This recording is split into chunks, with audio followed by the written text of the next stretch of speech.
Okay, so today we have a very unique podcast here. We have some friends here. We were talking earlier to discuss the importance of the NBA and the greatest players of all time. That's what we're going to talk about. It has nothing to do with faith, nothing to do with religion, no discussion. But in all seriousness, I've been looking forward to this for a while. I know it's a bit of a sensitive setup to have it like this. We discussed it was supposed to be a different couple different individuals, brothers from your end coming in, and then Mohammed Hijab and I had a call together. We had a Zoom.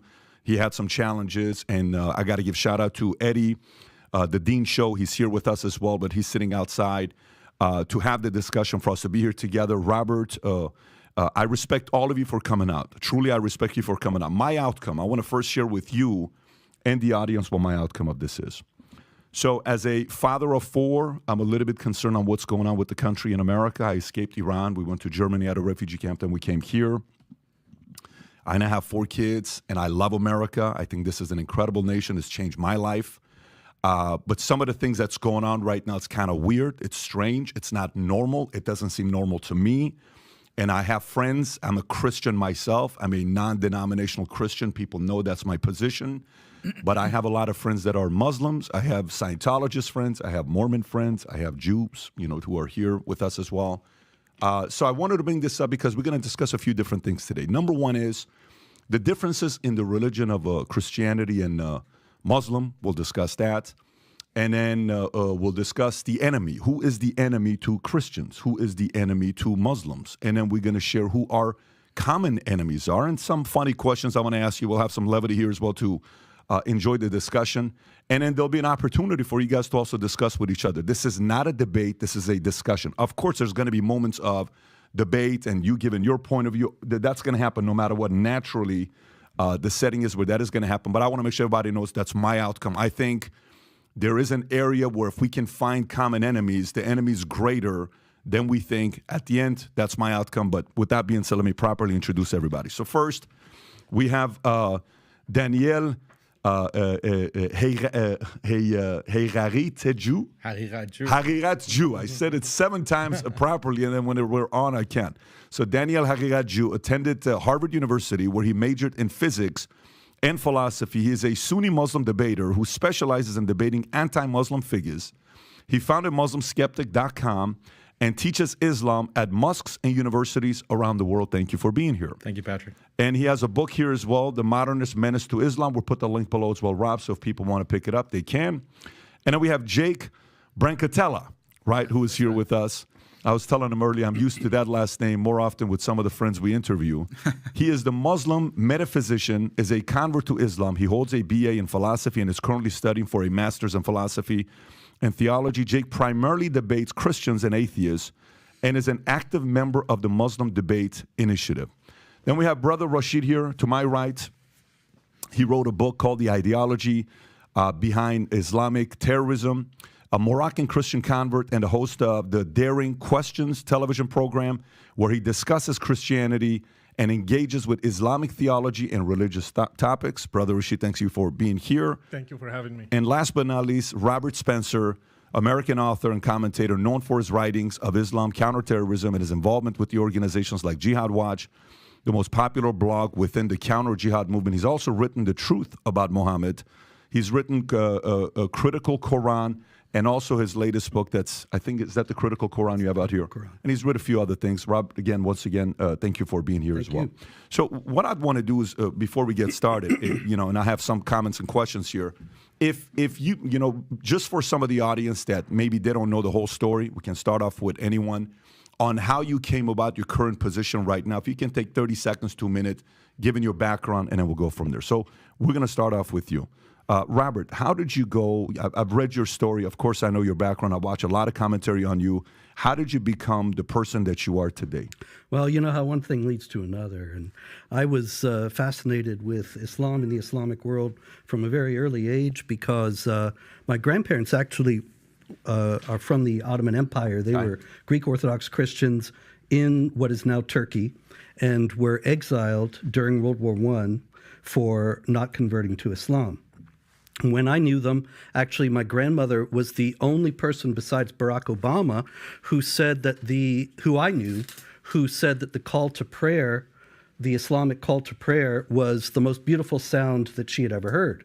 And she would tell me stories about growing up in Turkey and how wonderful it was and how beautiful the land was, how wonderful the people were, and so on. And so then I would ask the inevitable question. I was, 5 years old or whatever. Well, then why are you here? Why did you leave? And then they would clam up and not tell me. So this just made me more interested. Started to study it, consulted with people, ended up consulting with some people in the 90s about these issues, and then after 9/11 was asked to write a book, and now I've written 27 books, mostly on this issue. And I watch you where you have a certain level of true 100% belief in what you're talking about. We'll get into that here in a minute, and I'm sure we'll get more about that. Brother Rashid, how about yourself? Yes, I grew up in Morocco. My dad was an imam for a mosque, and I was Muslim like every other Moroccan. At age of 12, I was listening to a radio program. That's when I heard about Christianity, and I started comparing between Islam and Christianity. I was fascinated with the person of Jesus in the Gospels, and I was shocked with the life of Muhammad when I compared it to the life of Jesus. Then I converted at age of 16, 17. Then I had to leave my family, actually. They rejected me. I lived as a homeless for 2 years, and I had to live underground with the Moroccan church, the converts, until 2005, I had to flee the country. 2005, you have to flee the country. Yeah. Okay, and we'll get into your story as well a little bit more when topics come up. Jake, how about yourself? What's your story? What's your background? Yeah, so I was raised a Roman Catholic. My entire family is Roman Catholic up until today. I personally never really believed in the religion, primarily because the theology never really made much sense to me. As I grew older in my late teens and going into the university years, I naturally, the mind starts to think about the deeper questions in life. What's the purpose of life? Does God exist? What religion is true? And so I went on this search and eventually found the path of Islam, primarily because I believe that it's the only religion today that truly supports pure monotheism. I know that Christians, and maybe we'll get into this in the discussion, claim to be, but I found doctrines like the Trinity and incarnation to be completely incoherent and found problems with them. And the Islamic narrative of there being one and only true God that is worthy of worship and that he sent prophets and messengers with this consistent message throughout time was very inviting to me and fit with my natural disposition, and I became a Muslim in my early 20s about 10 years ago and been Muslim ever since. Fantastic. Thank you for that. Daniel, how about yourself? Yeah, my background is my parents came from Iran. They're both from Shiraz. I was born in the U.S. actually and was raised here in Houston, Texas.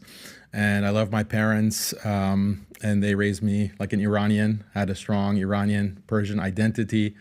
As I was in high school and then college, I started to become more religious, like learning about my background from my grandparents, for example, from my dad. And I just became more religious, started practicing Islam. I became Sunni, so I'm from a Shia background. I became Sunni. And in college, I went to Harvard University. There was a lot of pressure on Muslims at that time because of like the war on terror, counterterrorism efforts. And there was this effort to liberalize Islam and to say that traditional Islam or the Quran or the Prophet Muhammad, peace be upon him, their teachings are not consistent with modern life, with modernism and liberal secularism.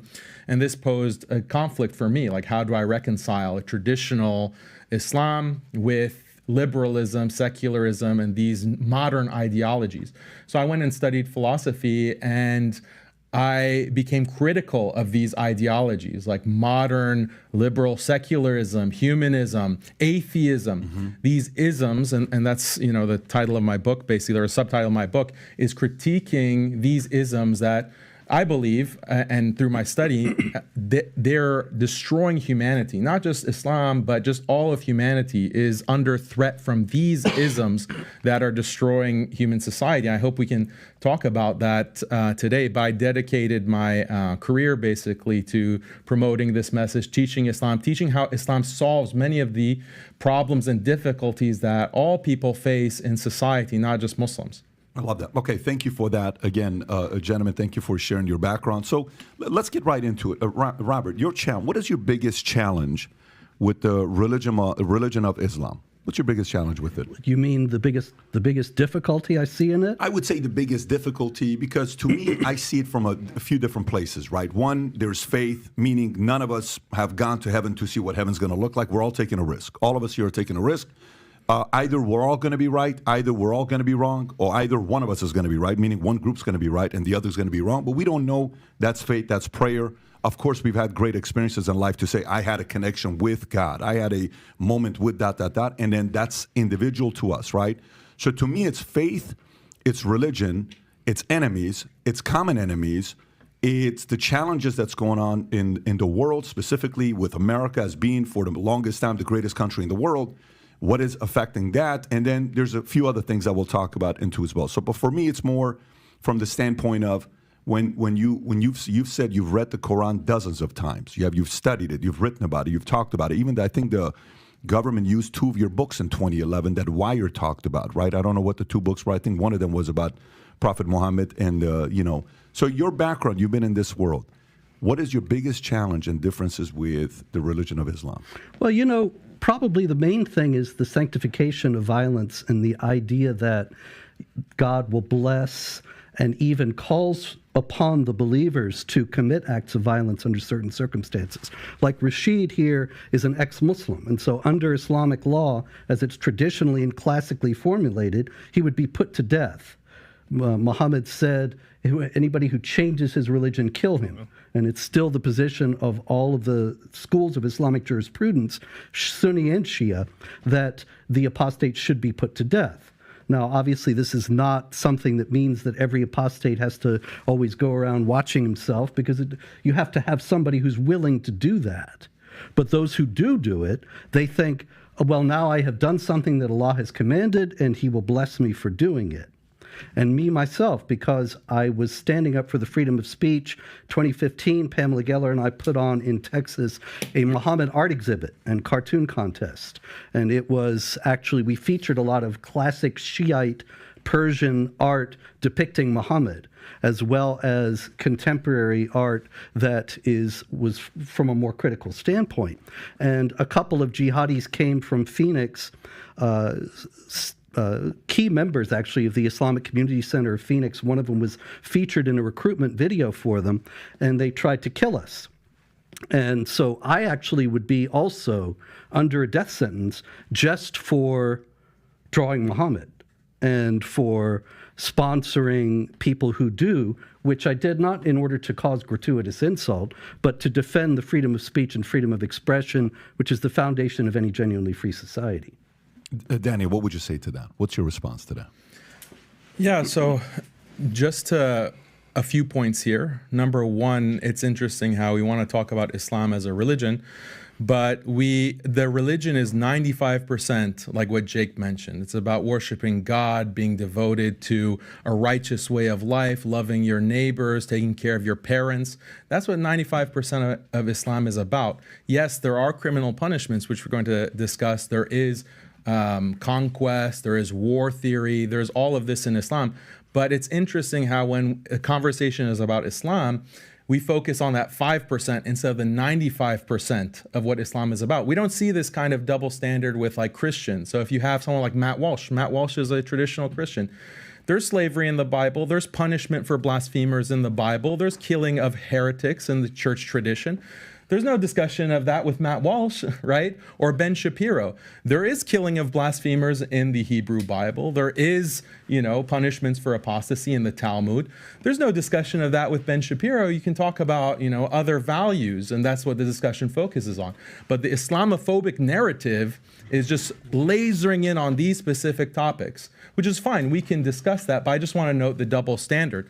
So the other framing of this whole discussion that I want to put out here, though, is that I'm wondering, like, this standard of, there should be no punishment for blasphemy, for example. Let's just put that out there. There should be no punishment for mocking and insulting a religion, attacking people's values. Is that coming from a Christian perspective? Is that coming from is that coming from the church tradition? Is that coming from the Bible? Because when we look at the Bible, we see in Leviticus, we see in Deuteronomy that blasphemers should be put to death.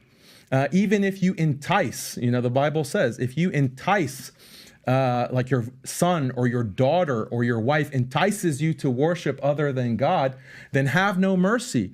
Put them to death without due process mentioned, without any kind of court or tribunal. The husband or the father should just immediately put them to death without mercy. That's what the Bible says. So when Robert wants to criticize Islam, I'm wondering, is that criticism on the basis of the Bible?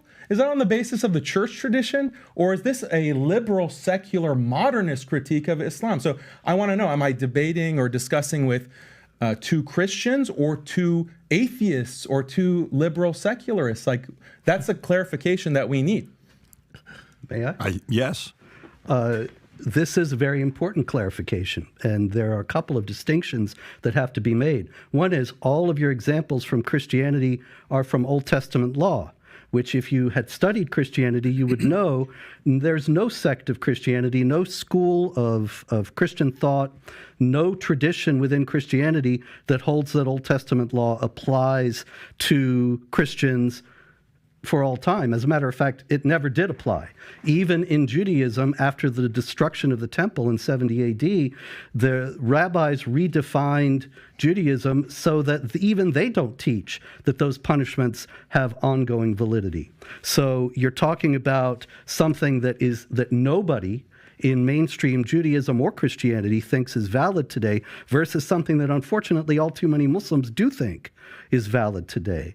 And the bringing up of ancient historical wrongdoing is all very well, and there's certainly a place for that. I've got no interest in denying any of the misdeeds of Christians throughout history. But the problem that we have in Islam is that these passages of the Quran that are problematic, passages of Muhammad's traditions that are problematic, they are still considered to be in force by very large numbers of Muslims, such that all the major terrorist groups around the world are Islamic groups. And you don't have any Christian terrorist groups saying Jesus is Lord and blowing people up. There's a reason for that.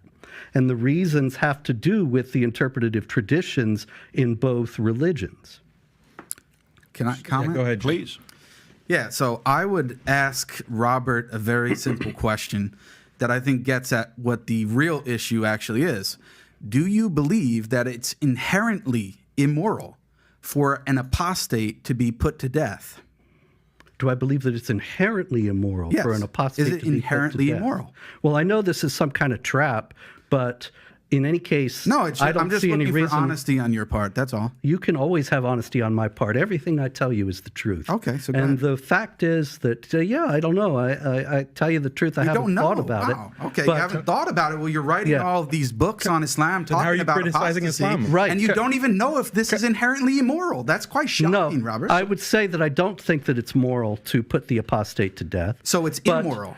as it comes to my books about Islam, I'm just reporting on what Islamic clerics and the Islamic tradition teaches about passages like when Muhammad says, if somebody changes his religion, kill him. So Yeah, but if you look, for example, in chapter 4, verse 89 of the Quran, in the critical Quran, where it says, if they turn renegade, then come and kill them wherever you find them, then I give Islamic authorities who actually say that this should be done. And that is something people need to know. Now, whether you're talking about in the ideal society, you have apostates put to death, I don't think so, because I believe in the freedom of conscience and the idea that of the dignity of the human person, which is a Christian concept that's not in Islam. You have in Islam, the unbelievers are the most vile of created beings, according to Well, one chapter issue at a 98, verse time. 6. One issue at a Yeah, time. So on. No, this is all. I still let's didn't talk get an about answer this if issue. it's I understand, but this inherently is all the immoral? same issue. Whereas in Is it Christianity, inherently immoral? all people are equal in dignity as made in the image of God. And so in that sense, I would say, no, I don't think it is. So is it inherently immoral, yes or no? Can I answer that? It is. It is. So when Deuteronomy, since you like to quote the Quran, when the Bible says this in Deuteronomy 13:6, if your brother, the son of your mother, your son of your daughter, the wife of your bosom, or your friend, who as your own soul secretly entices you, saying, quote, let us go and serve other gods, which you have not known, neither you nor your fathers, of the gods of the people which are all around you, near to you or far from you, from one end of the earth to the other end of the earth, you shall not consent to him or listen to him, nor shall your eye pity him,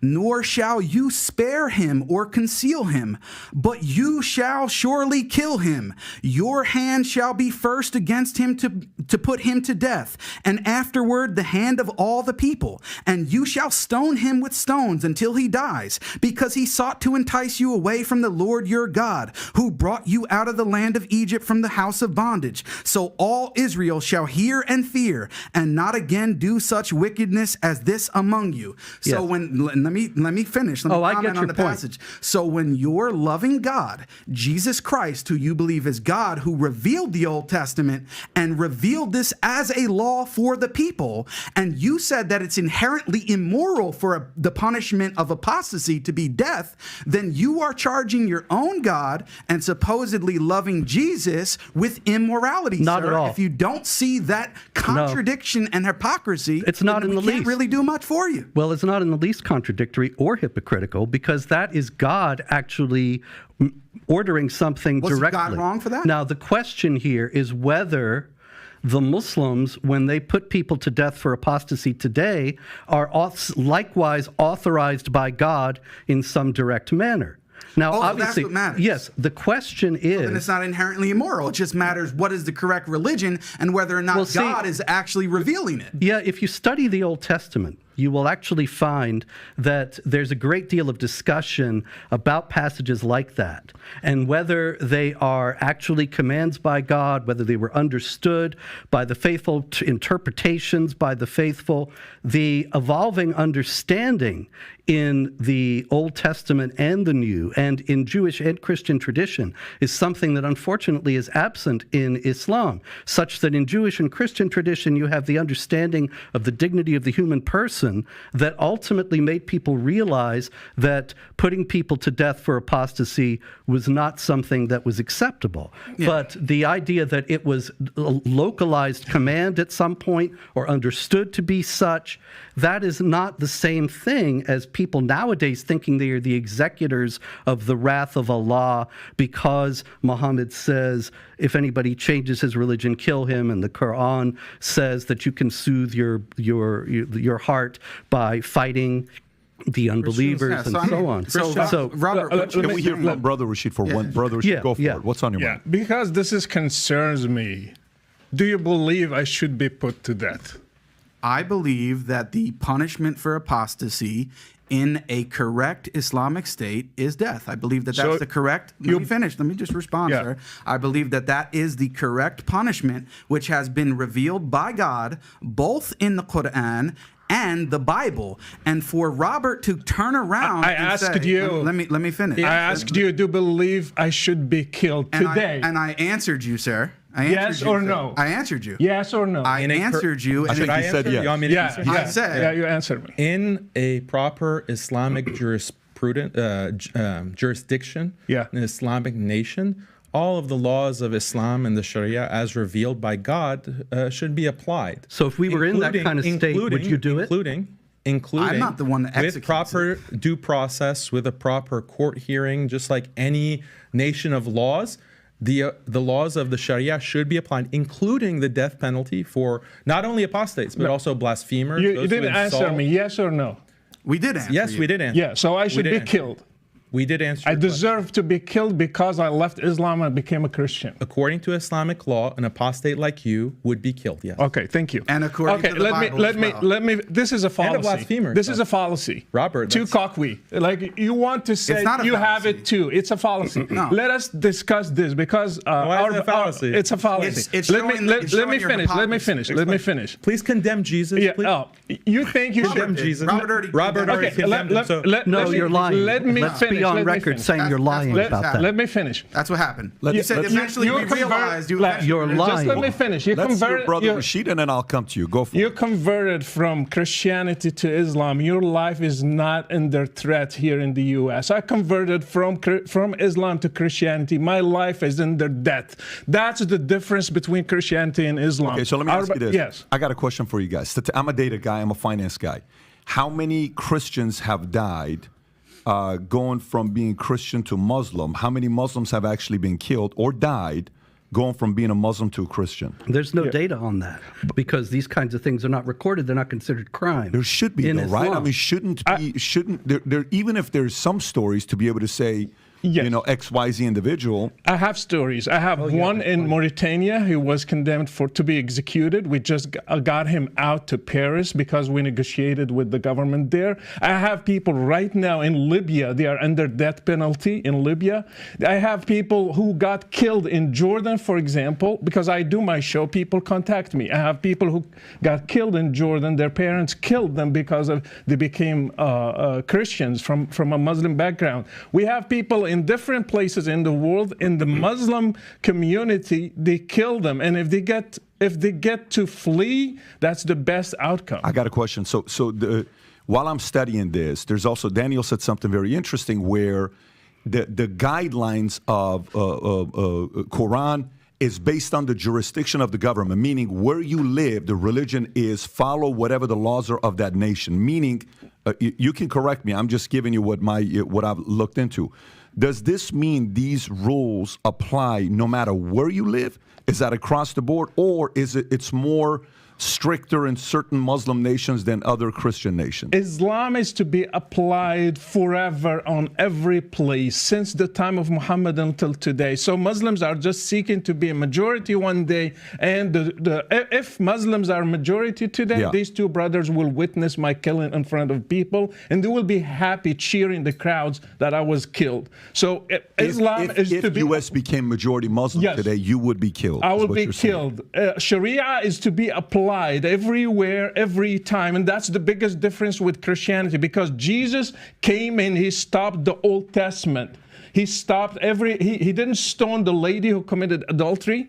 He said in the law, tooth for tooth, and he said, no, you turn the other cheek. Jesus stopped the Old Testament. They don't have a New Testament in Islam. They have worse than the Old Testament. They have something that Muhammad never corrected. So today we have to do jihad. Today we have to kill the apostate. Today we have to kill the person who doesn't pray, even a Muslim. If he stops praying, he should be killed. If he has no excuse, he should be killed according to Islam. I'd like to give them a chance to respond. Daniel, what would you, because the point I think you were making was how that maybe doesn't apply based on what the countries are. And then he makes a good point about saying, but if U.S. eventually becomes majority Muslim, then that could be the criteria that we have to follow in U.S. What's your response to that? Yeah, so there are a lot of inaccuracies in what he's talking about. I want to reframe the issue because he's saying that his life is in danger. But the lives of Muslims are in danger under a secular, liberal hegemony. And I know that some of the viewers might not be following what I'm discussing, but look at the war on terror, or even look at me personally or Jake. But I say things that are contrary to liberalism. I critique and criticize liberal secularism. What is liberal secularism? It's this philosophy that came out of the Enlightenment, out of the 18th and 19th century in Europe, and it was imposed on the entire globe by force through colonialism, through imperial wars. And the idea of liberal secularism is that morality should not be based on these old books like the Quran and the Bible. We have to use reason and science to maximize individual happiness, individual freedom, and equality. And this is the best system of life. It's an atheistic system of life. We need to have separation of church and state, etc. This is the dominant, I don't want to say religion, but it's a dominant ideology in the world today. And it's imposed through, the UN Security Council, international rights law, etc. But it's coming from a very specific philosophy that is anti-religion. It's anti-Islam. It's anti-Christianity, anti-traditional Christianity. I criticize this system. And Muslims who criticize this system are put on watch lists. We're banned from traveling. Some of us are drone striked. Some of us are detained. Some of us face all kinds of canceling, deplatforming. Our livelihoods are threatened. I get death threats all the time. Almost every day I'm getting a death threat because of my opposition to this hegemony, liberal secularism. There is no quote unquote freedom of religion because if you oppose this hegemony, if you oppose this system, you will be put to death. And I know you've had some very distinguished guests like Glenn Greenwald, Whitney Webb, and they talk about this system. Alex Jones, they talk about this system. They might not put it in the same exact way that I'm putting it, but it is this authoritarian, centralized, theocratic, not theocratic, technological system. And yes, plenty of people are getting killed. What was the Iraq war about? What was the Afghanistan war about? How many millions of Muslims were killed because of those invasions? What were those invasions justified on the basis of? It wasn't on the basis of the Bible. I wouldn't put that on Christians. I would put it on spreading freedom, spreading democracy, spreading liberal values and quote unquote women's rights. That's what millions of Muslims in the past 20 years have been killed for, slaughtered, genocided because of this ideology. So yes, Muslims are under threat. Muslims are far more threat than, the few Christians here and there that might leave Islam to become Christian. Go for it. Well, in the first place, when it comes to secular liberalism, Daniel and I are completely in agreement. We're both against it. We both see that it's evil. And in that sense, you were talking about working together, finding common ground. That is the common ground that we have. The idea of the invasions of Iraq and Afghanistan were completely wrong, based on false premises, false assumptions, based on the idea that they could bring democracy to the Islamic world. It was never going to happen. And I was warning about it before it started, but was not heeded. But the fact is that, and also when it comes to death threats, we could probably have a contest and see, but I get them many daily, mostly from Muslims, but not always. And the left is increasingly unhinged and out of control. But if Daniel is positing that Islam is somehow the alternative, then I would wonder, how is it that all the Muslim politicians in the United States, including an obvious publicly Sharia adherent one like Ilhan Omar and Rashid Tlaib as well, Keith Ellison, the Andre Carson, the publicly Muslim Quran adherent politicians, and yet they're all very far on the left, and they're aiding this secular liberal monster that Daniel so rightly opposes. And so it's hard to see how Islam can be the remedy when you don't even have a single politician of the Islamic faith who is standing against all that. Brother Rashid, what's your biggest criticism of, because you were a Muslim before and you converted. What was your biggest reasoning for doing so? My biggest reasoning, and I want to comment on a point that I forgot to comment last time. Our brother, he said the 5% of Islam we're focusing on. Right. If you have this glass of water and you have 95 for it is water, but 5% is poison, it's going to kill you. So this is exactly what we have with Islam. Yes, you can talk about God, you can talk about worshiping, but how about violence against people like me? How about violence against Christians and Jews? You are ordered to wage war against them. That's what happened to my ancestors in Morocco. Berbers, they were Christians, they were executed, they were enslaved. That's what happened to people in Egypt, in Iraq, in Syria, and even in Europe. How about that? How about people who, for example, against women, Islam against women? And women, we should note that they endorsed the death penalty for apostasy right here. Yeah. Let me just finish. As does Jesus Christ. And against women, women should be beaten if they disobey their husbands. My mom was beaten, my imam dad. When I asked him why, he said, it's in the Quran. You cannot object to that. They cannot object to it. It's in the Quran. It should be applied. It's a permission for men to beat his wife. It's in the Quran. It's the word of Allah himself. Again, when I studied the life of Muhammad, in 10 years, he waged 83 wars in 10 years, 27 wars and 56 raids in 10 years. And you are going to teach me that Islam is peaceful? No, it's not peaceful. Are you going to give a Nobel Prize for somebody who waged 83 wars? No, you will not. And another thing, Muhammad is not a role model. Jesus is. Muhammad, he had many wives, 11 of them. One of them, she was 9 years old. He was 53. I am 50. I cannot marry a girl that has 9 years old. You cannot. That's abuse. And Muhammad did that. Can we do one issue at a time? Let me finish this. He raided a Jewish tribe. You cannot compare Jesus with Muhammad. Jesus never killed a person. He never killed an apostate. He never waged a war. So he was a role model for me. That's why I loved Muhammad and I wanted to follow Jesus. They are going to keep trying, bring the Old Testament. Name one person that Jesus killed because he was an apostate. Judas, he gave him to the Jews and he never ordered his disciples to kill him. These are the rules that they want to apply today. If we criticize Muhammad, we should be killed. Like what happened with Charlie Hebdo. Do you think those people, they just killed the people who drew the caricature for Muhammad just because like that? No, because it's written in Islam that they should kill people who criticize Muhammad. So Islam is a big problem. Even the 5% can kill whole humanity. Can I have a response? Sure, please go for it, Jake. And I want to comment on what he said and also Robert's remark about us endorsing the punishment for apostasy.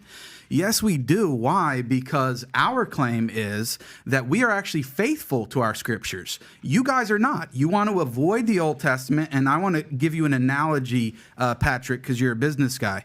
You have many businesses, okay? And you have policies that you have to put in place based on social interaction in the workplace and all that kind of stuff. Now, you may make amendments to those policies based on new data, new information, how things are actually going based on those things that you put in place.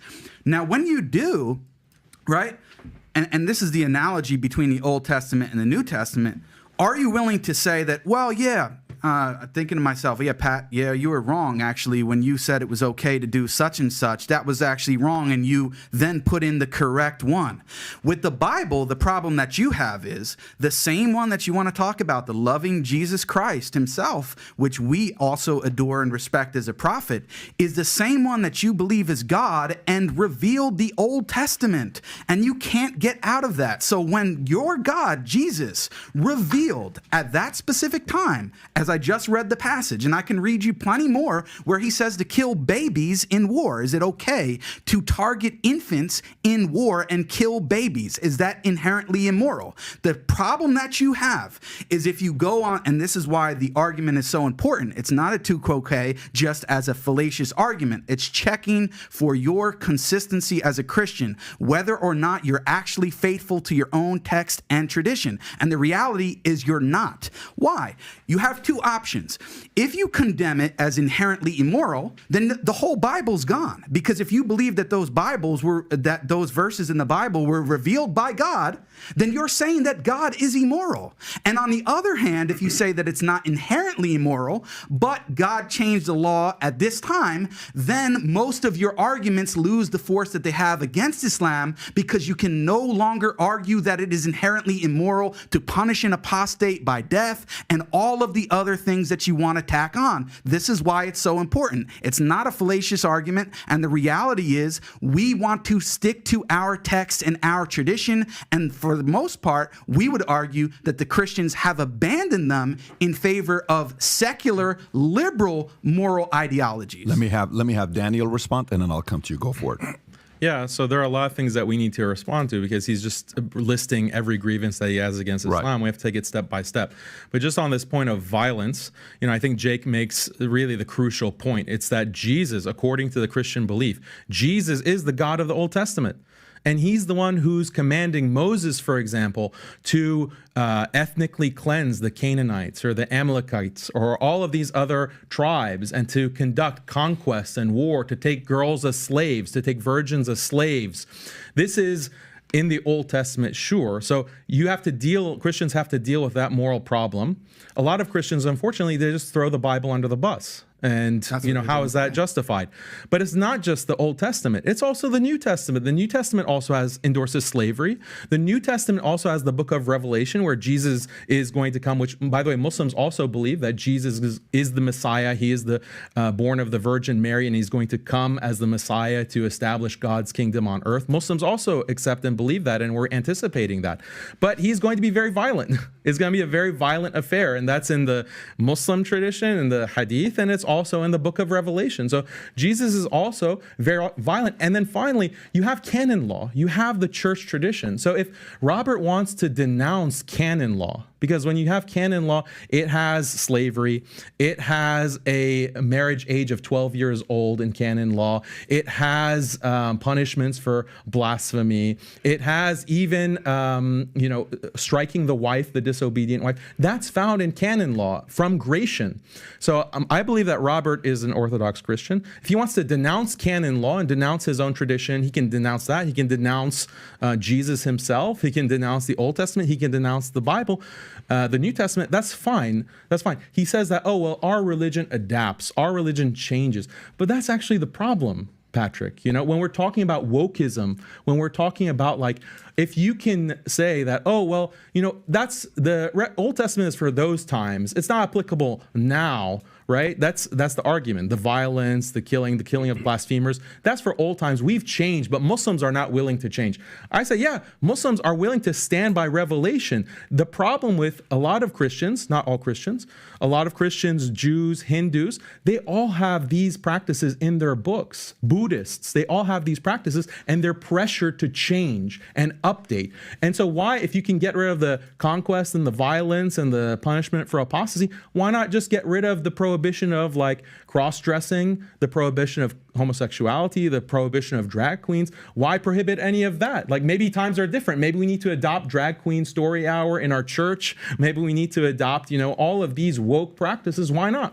And Robert, here's what I would say. You're making a very good argument, and I can totally feel where you're coming from as well. Obviously, just so everybody knows, have we ever had a conversation together prior to this debate? I just want everybody that's watching. No. Have you and I ever spoken? We just met a few minutes ago. Have you and I ever spoken? No. Have you and I? No. I did that intentionally.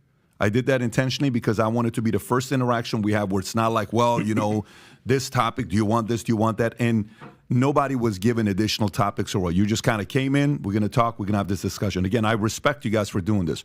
I think the part I agree with Daniel, and it could be a leak, it could be a flaw, or it could be a strength as well as the following. What I'm noticing between the two faiths is one seems to be more intolerant, and the other one's more tolerant. Let me unpack that from my perspective. For the longest time since I started praying September of 1997, I've prayed for four things: courage, wisdom, tolerance, understanding. The last 6 months, I've been having a hard time praying for the third thing, which is tolerance. And the reason for it is because I think Christians are becoming way too tolerant. Now, the standards could be extreme. Somebody could be watching and saying, guys, what are you talking about? You mean to tell me you're okay to hit your wife and do this and do that and apostasy and all this stuff? That's ridiculous for you to think that. And then you may say, well, look, we're at least staying committed to our faith. They're not. They're picking and choosing what they like, and they're not. That could be the argument. All I'm saying is that's their argument, what they're saying. Yeah. But then the other side is when you're saying what you're saying, stats came out right now as well. about Pew Research on statistics on Muslims' view on LGBTQ. You're now going to go through this as well with your faith, with your religion. Pew Research says that 52% of American Muslims believe homosexuality should be accepted by society. This is according to Pew Research. Among Muslim American millennials, that jumped to 60%.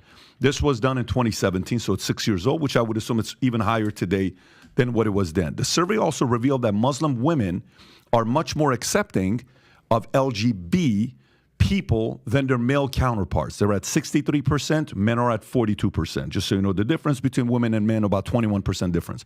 And a vast majority of religious LGBTQ Americans are Christians, split fairly amongst Catholics, 25%, Protestants, 28%, and Christian denomination, 24.5%. Only about 2.5% of Jews are for it, and 2% of Muslims, okay? So he makes the point that, you know, you are more tolerant of a religion of, when I say you're not representing everybody in a Christian. You could be your own kind of a Christian. Yeah. There's different, you know, sects in a Christian. But from an outsider watching in and trying to be as fair as possible, I see we're not being tolerant. You're not going to say anything about our prophet. You're not going to say anything about our religion. We're going to defend this. These are our values. We're going to protect it. We're going to fight for it. This is important to us. This is our livelihood. This is what we stand for. And Christians are like, it's okay. Don't worry about it. It's okay. Don't worry about it. It's okay. Don't worry about it. And then it's bringing out more flaws and arguments in the Christian religion. And I'm saying this as a Christian myself.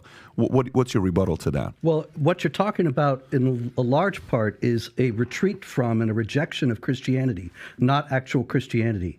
Christianity stands for certain values, stands for certain principles, and when the West was Christian, then you didn't see all this craziness that you see in the society today. It's when the West starts to discard Christianity that all these things come in. Like Chesterton said, when people stop believing in God, it's not that they believe in nothing, they believe in anything. And we're seeing that illustrated every day now with increasingly insane public discourse coming from the left, and especially a social discourse. But this is not Christianity. Now, to be sure, you're absolutely right. There are a lot of leftist and liberal Christians who have essentially discarded Christianity. Yeah. And under the guise of Christianity, it's kind of like Invasion of the Body Snatchers Christianity. You remember that movie?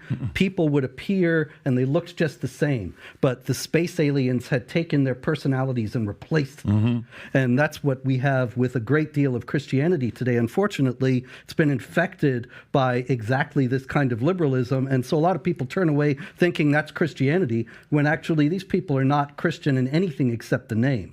But there's a great deal more that Daniel mentioned. Am I going to get a chance? You can respond right now. Okay. Yeah. The problem that you guys have is that you're reading the Bible as if it were the Quran. In the Quran, it's dictated. Allah dictated every word, and it's applicable for all time. It's all flattened out and on the same level. The Bible is simply not like that. In the first place, you have the very simple notation of the Gospels, the Gospel according to Matthew, Mark, Luke, and John. Now, in the Christian faith, Matthew, Mark, Luke, and John were inspired, but that doesn't mean that God was dictating to them and that it was beyond their human understanding. Like when St. Paul, in one of his letters, and he says, I'm glad I didn't come to baptize any of you. Well, actually, I did baptize a couple people, and I forget who else, but I still didn't come to baptize. It's not that God is forgetting who he baptized and who he didn't, but Paul is working from his human understanding, and yet he is speaking the truths, the eternal truths that God wants him to communicate. A lot of the Bible is the record of the evolving understanding of the people of God about precisely a lot of these issues that you're talking about.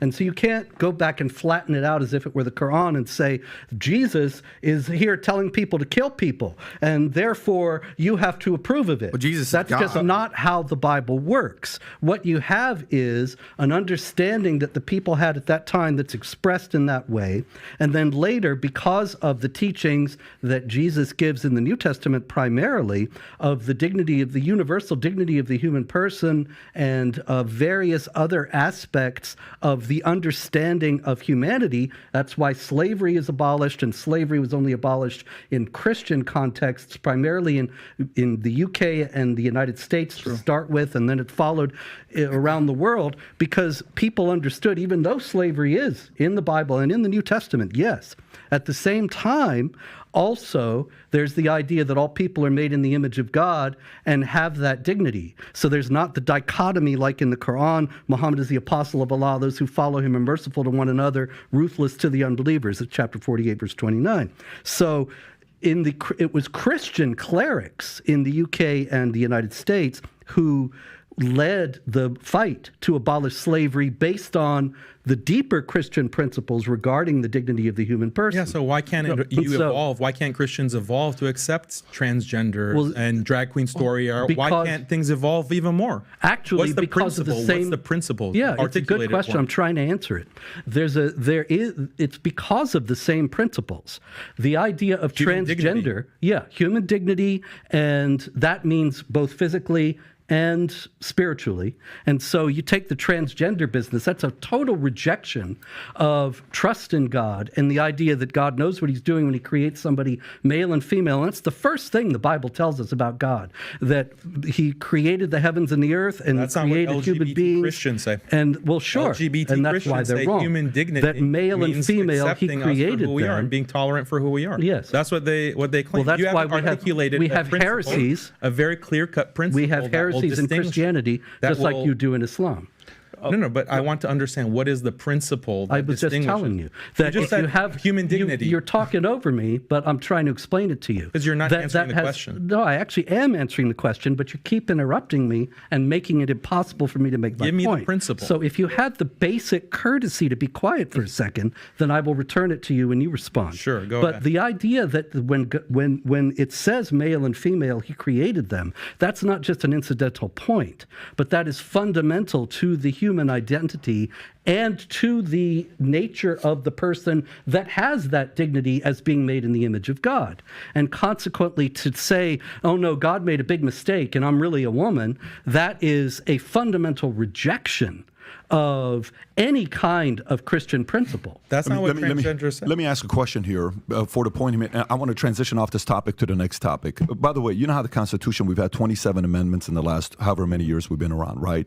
Based on what he just said, my interpretation, what he said is the religion of Christianity has made many amendments over the years, okay?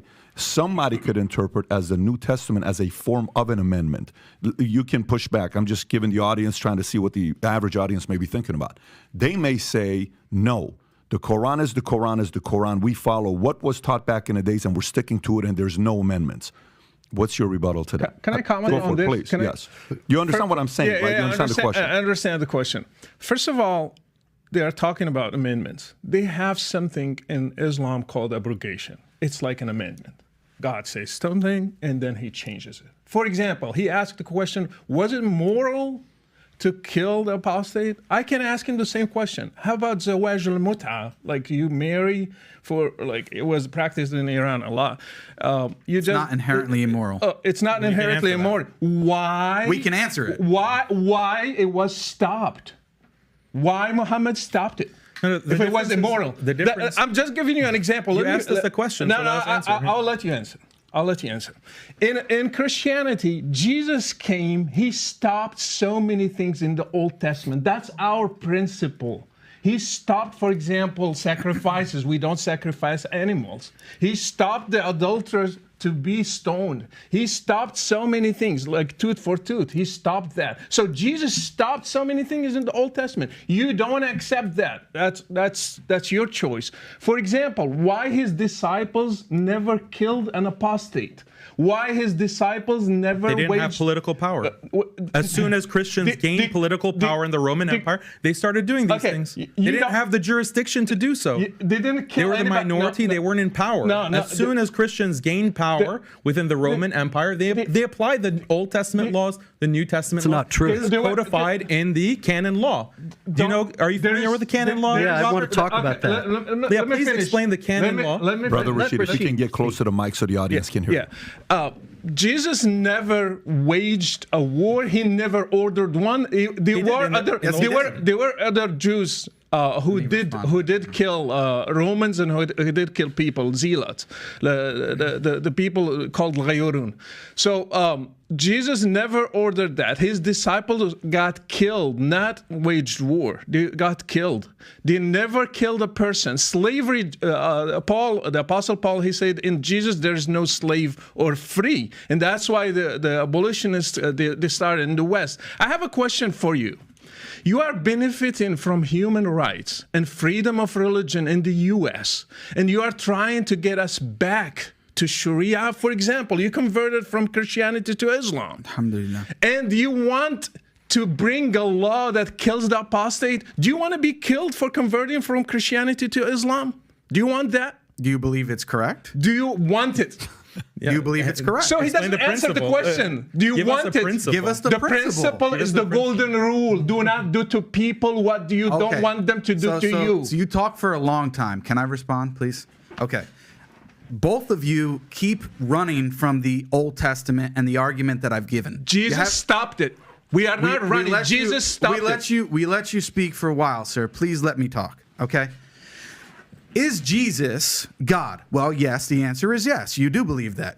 Did God reveal at least parts of the Old Testament? Well, of course you believe that. Now, Robert wanted to make a distinction. He brought up an example about Paul trying to remember how many people he baptized. But in the Old Testament, when it says that God is speaking and that God commanded X, was that just somebody making it up or misremembering? No, the Bible says it's God. So listen to this passage. 1 Samuel 15, 1-3. And Samuel said to Saul, the Lord sent me to anoint you king over his people Israel. Not, oh, I'm just talking at it, my backside. Now therefore listen to the words of the Lord. Who are they? They're the words of the Lord. They're not the words of Samuel or your neighbor John or whoever else. Thus says the Lord of hosts, I have noted what Amalek did to Israel in opposing them on the way when they came out of Egypt. Now go and strike Amalek and devote to destruction all that they have. Do not spare them, but kill both man and woman, child and infant, ox and sheep, camel and donkey. So do not tell me, sir, that God, Jesus, did not order the killing of innocent people. He not only did he do that, he ordered the killing of babies, none of which you will ever find anywhere in the Quran or Sunnah. So if you have a problem, let me finish, sir. You don't have it in Sunnah? Let me finish, sir. If you have a problem with God ordering death for apostasy and all these other things that you're bringing up, Robert, when you bring up the issue of Paul, well, he's trying to remember how many people he baptized. Is that analogous to this text where a prophet, Samuel, is explicitly saying that these are the words of the Lord? Was Samuel lying? Did God actually say this? And if so, is killing babies inherently immoral when at war? Yeah, killing babies is bad, Jake. Yes. Is it inherently immoral? Yeah. So why did your God order Why did Jesus order it? Why did your God Jesus the problem command? you have, Why did your God the problem Jesus you have once command again, the killing of infants? if you'll let me answer, the problem that you have once again is that you're reading the Bible as if it were the Quran.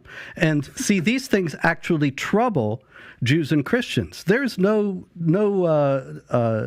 reason to cover up that fact that these passages have caused difficulty for Jews and Christians throughout history. And some people would say, actually, these things never happened at all. That they were fables designed to teach. Do you believe that they were fables designed to teach that you are to be completely pure and reject sin, and that all that business about killing this one and that one is about rejecting various sins. We want to know your position. Now, the whole point of what I'm saying here, if you would stop interrupting for a minute, I did not interrupt you. The whole point of what I'm saying here is that these passages, precisely in the fact that they have caused trouble for Jews and Christians and have led to differing interpretations of them, demonstrate that the Jews and Christians both have an evolving understanding that comes from later revelations and that comes from their own interpretation of the revelations that they received, such that they can say unequivocally that, yes, killing innocent people is wrong. Whereas you have Muhammad, and they ask him, you're throwing rocks, you're catapulting stones into the infidels' city, they got women and children in there, and he says, oh, they're among them. In other words, it doesn't really matter if you kill women and children because they're all infidels. And you don't have any kind of critical stepping back and saying, maybe that is not to be. That's the one I'm talking about. Can you read this to him? He Yeah. said, there's no Permissibility. nowhere in Sunnah. Just read it, please. This is Sahih Muslim, Yeah, and I'll which is respond one of to it. I know the the text. hadiths. Well, you said Permissibility there of is none. killing women I know and the children text. in night raids. Can you so start long from as the beginning? Start from the beginning. Go for Read it. the actual text. Will you stop interrupting me? I did not interrupt you. Permissibility of killing women and children in night raids, so long as it is not done deliberately. It is reported on the authority of Sa'b ibn Jathama that the Prophet of Allah, when asked about the women and children of the polytheists being killed during the night raid, said, they are from them. And this is They are Sahih Muslim Can we respond? 1745a. Can we And respond? that, once I make the point, that is giving permission.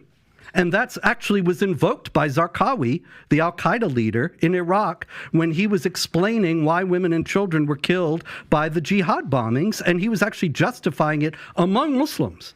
And he invoked that passage. Okay, so the difference is if you actually read the next hadith afterwards, it clarifies it, sir. And yes, if you're talking about bombardment or collateral damage in which an infant or child or a woman may be harmed Inadvertently. Inadvertently and unintentionally, then yes, that can happen. It's not a good thing that we enjoy in war, but if it happens, so be it. The difference is that in this text, it's specifically commanding from God. And what you said before, well, some Christians say, well, it's not actually historical. Maybe it didn't happen. Well, I don't care about other Christians, with all due respect. For this conversation, we're talking to the two of you and the two Muslims, and we are representing our positions. So we want to know from you, do you believe that 1 Samuel 15, 1-3 was revealed by God and that God himself ordered directly, intentionally for the killing of babies and infants? Let me answer that. You are judging a war that happened 3,000 years ago. Is it by historical? this? Just wait. You are judging a war that happened 3,000 years ago by the standards of today. The difference between the Old Testament and Islam, we believe those applied for those circumstances and stayed there. They should not be applied today. Islam, jihad should be applied in the time of Muhammad, today and forever. So killing the kids of polytheists, Muhammad answered, they are from them. They are just polytheists like them. So it's okay to kill them. And let me tell you about killing kids. How you define a kid? In the raid of Bani Qurayza, a Jewish tribe, Muhammad came and he said, check the hair of puberty for every kid. If you find one hair, you can kill him because he's considered an adolescent. So they killed 600 people on that day. You want to tell me that doesn't exist in Islam? Yeah, I know it exists in Islam. And I know if you got authority today, you will do it. Here's what I want to do. I want to have Daniel give a response, and then I'm going to go to the next topic. Go for it, Daniel. Okay, so Banu Qurayza, that was a tribe that betrayed the Muslims in war. So that was an act of treason. Every legal system in history, every religion, when you do an act of treason in war, what's the punishment for that? Capital punishment. And that was what was applied. The punishment fit the crime.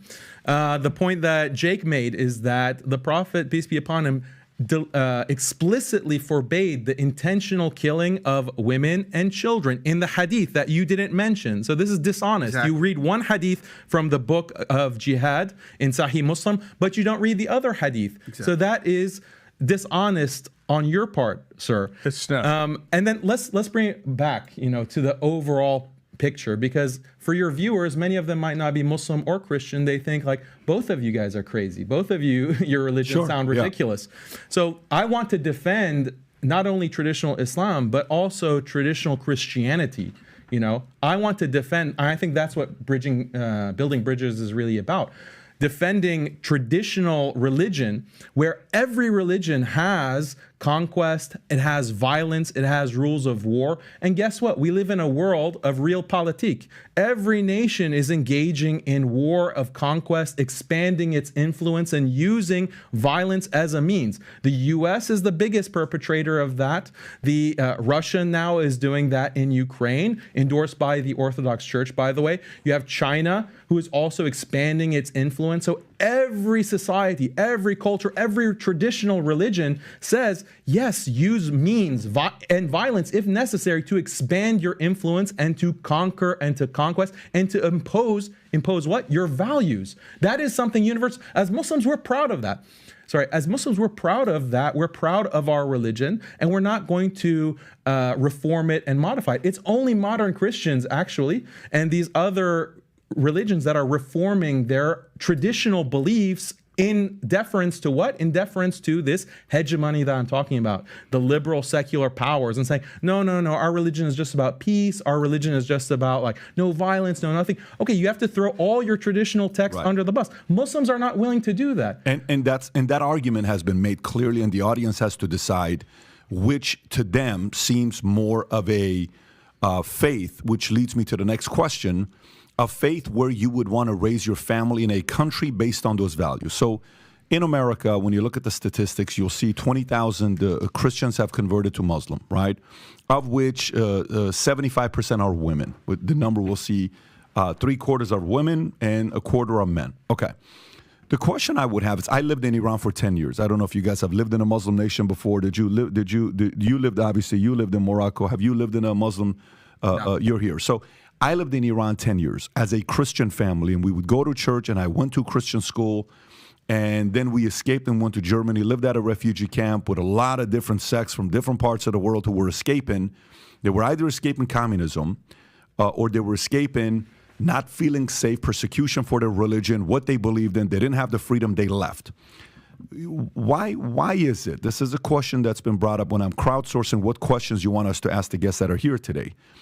If it's purely statistical, why are more Muslims moving to Christian nations and not Christian nations moving to Muslim nations? Why do you think that is? It's economics, pure economics. If you look at Christians that move to Saudi and the Gulf, there's a huge influx of Christians from the Philippines, from Africa, from Eastern Europe that flock to the Gulf countries, Muslim countries. Why? Because of GDP, because of the economy.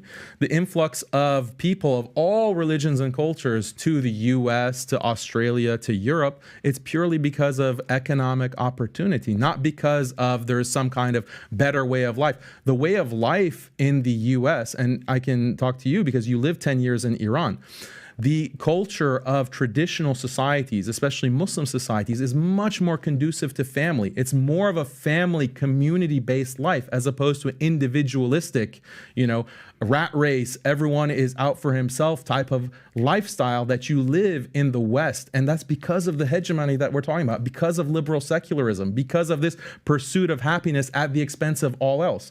When you have a religion that values family, marriage, look at the divorce rates. Look at how, I have 5 sons of my own. I'm very worried about, will they even be able to find a wife who will be faithful to them and who will want to have children, my grandchildren, who will be faithful. Look at the divorce rates. Look at the infidelity rates. Look at all of the social problems that are infecting Western societies. Why is that? I'd argue it's on the basis of leaving traditional Christianity, leaving traditional Islam, reforming these religions. That's the problem. Look at someone like Reza Aslan.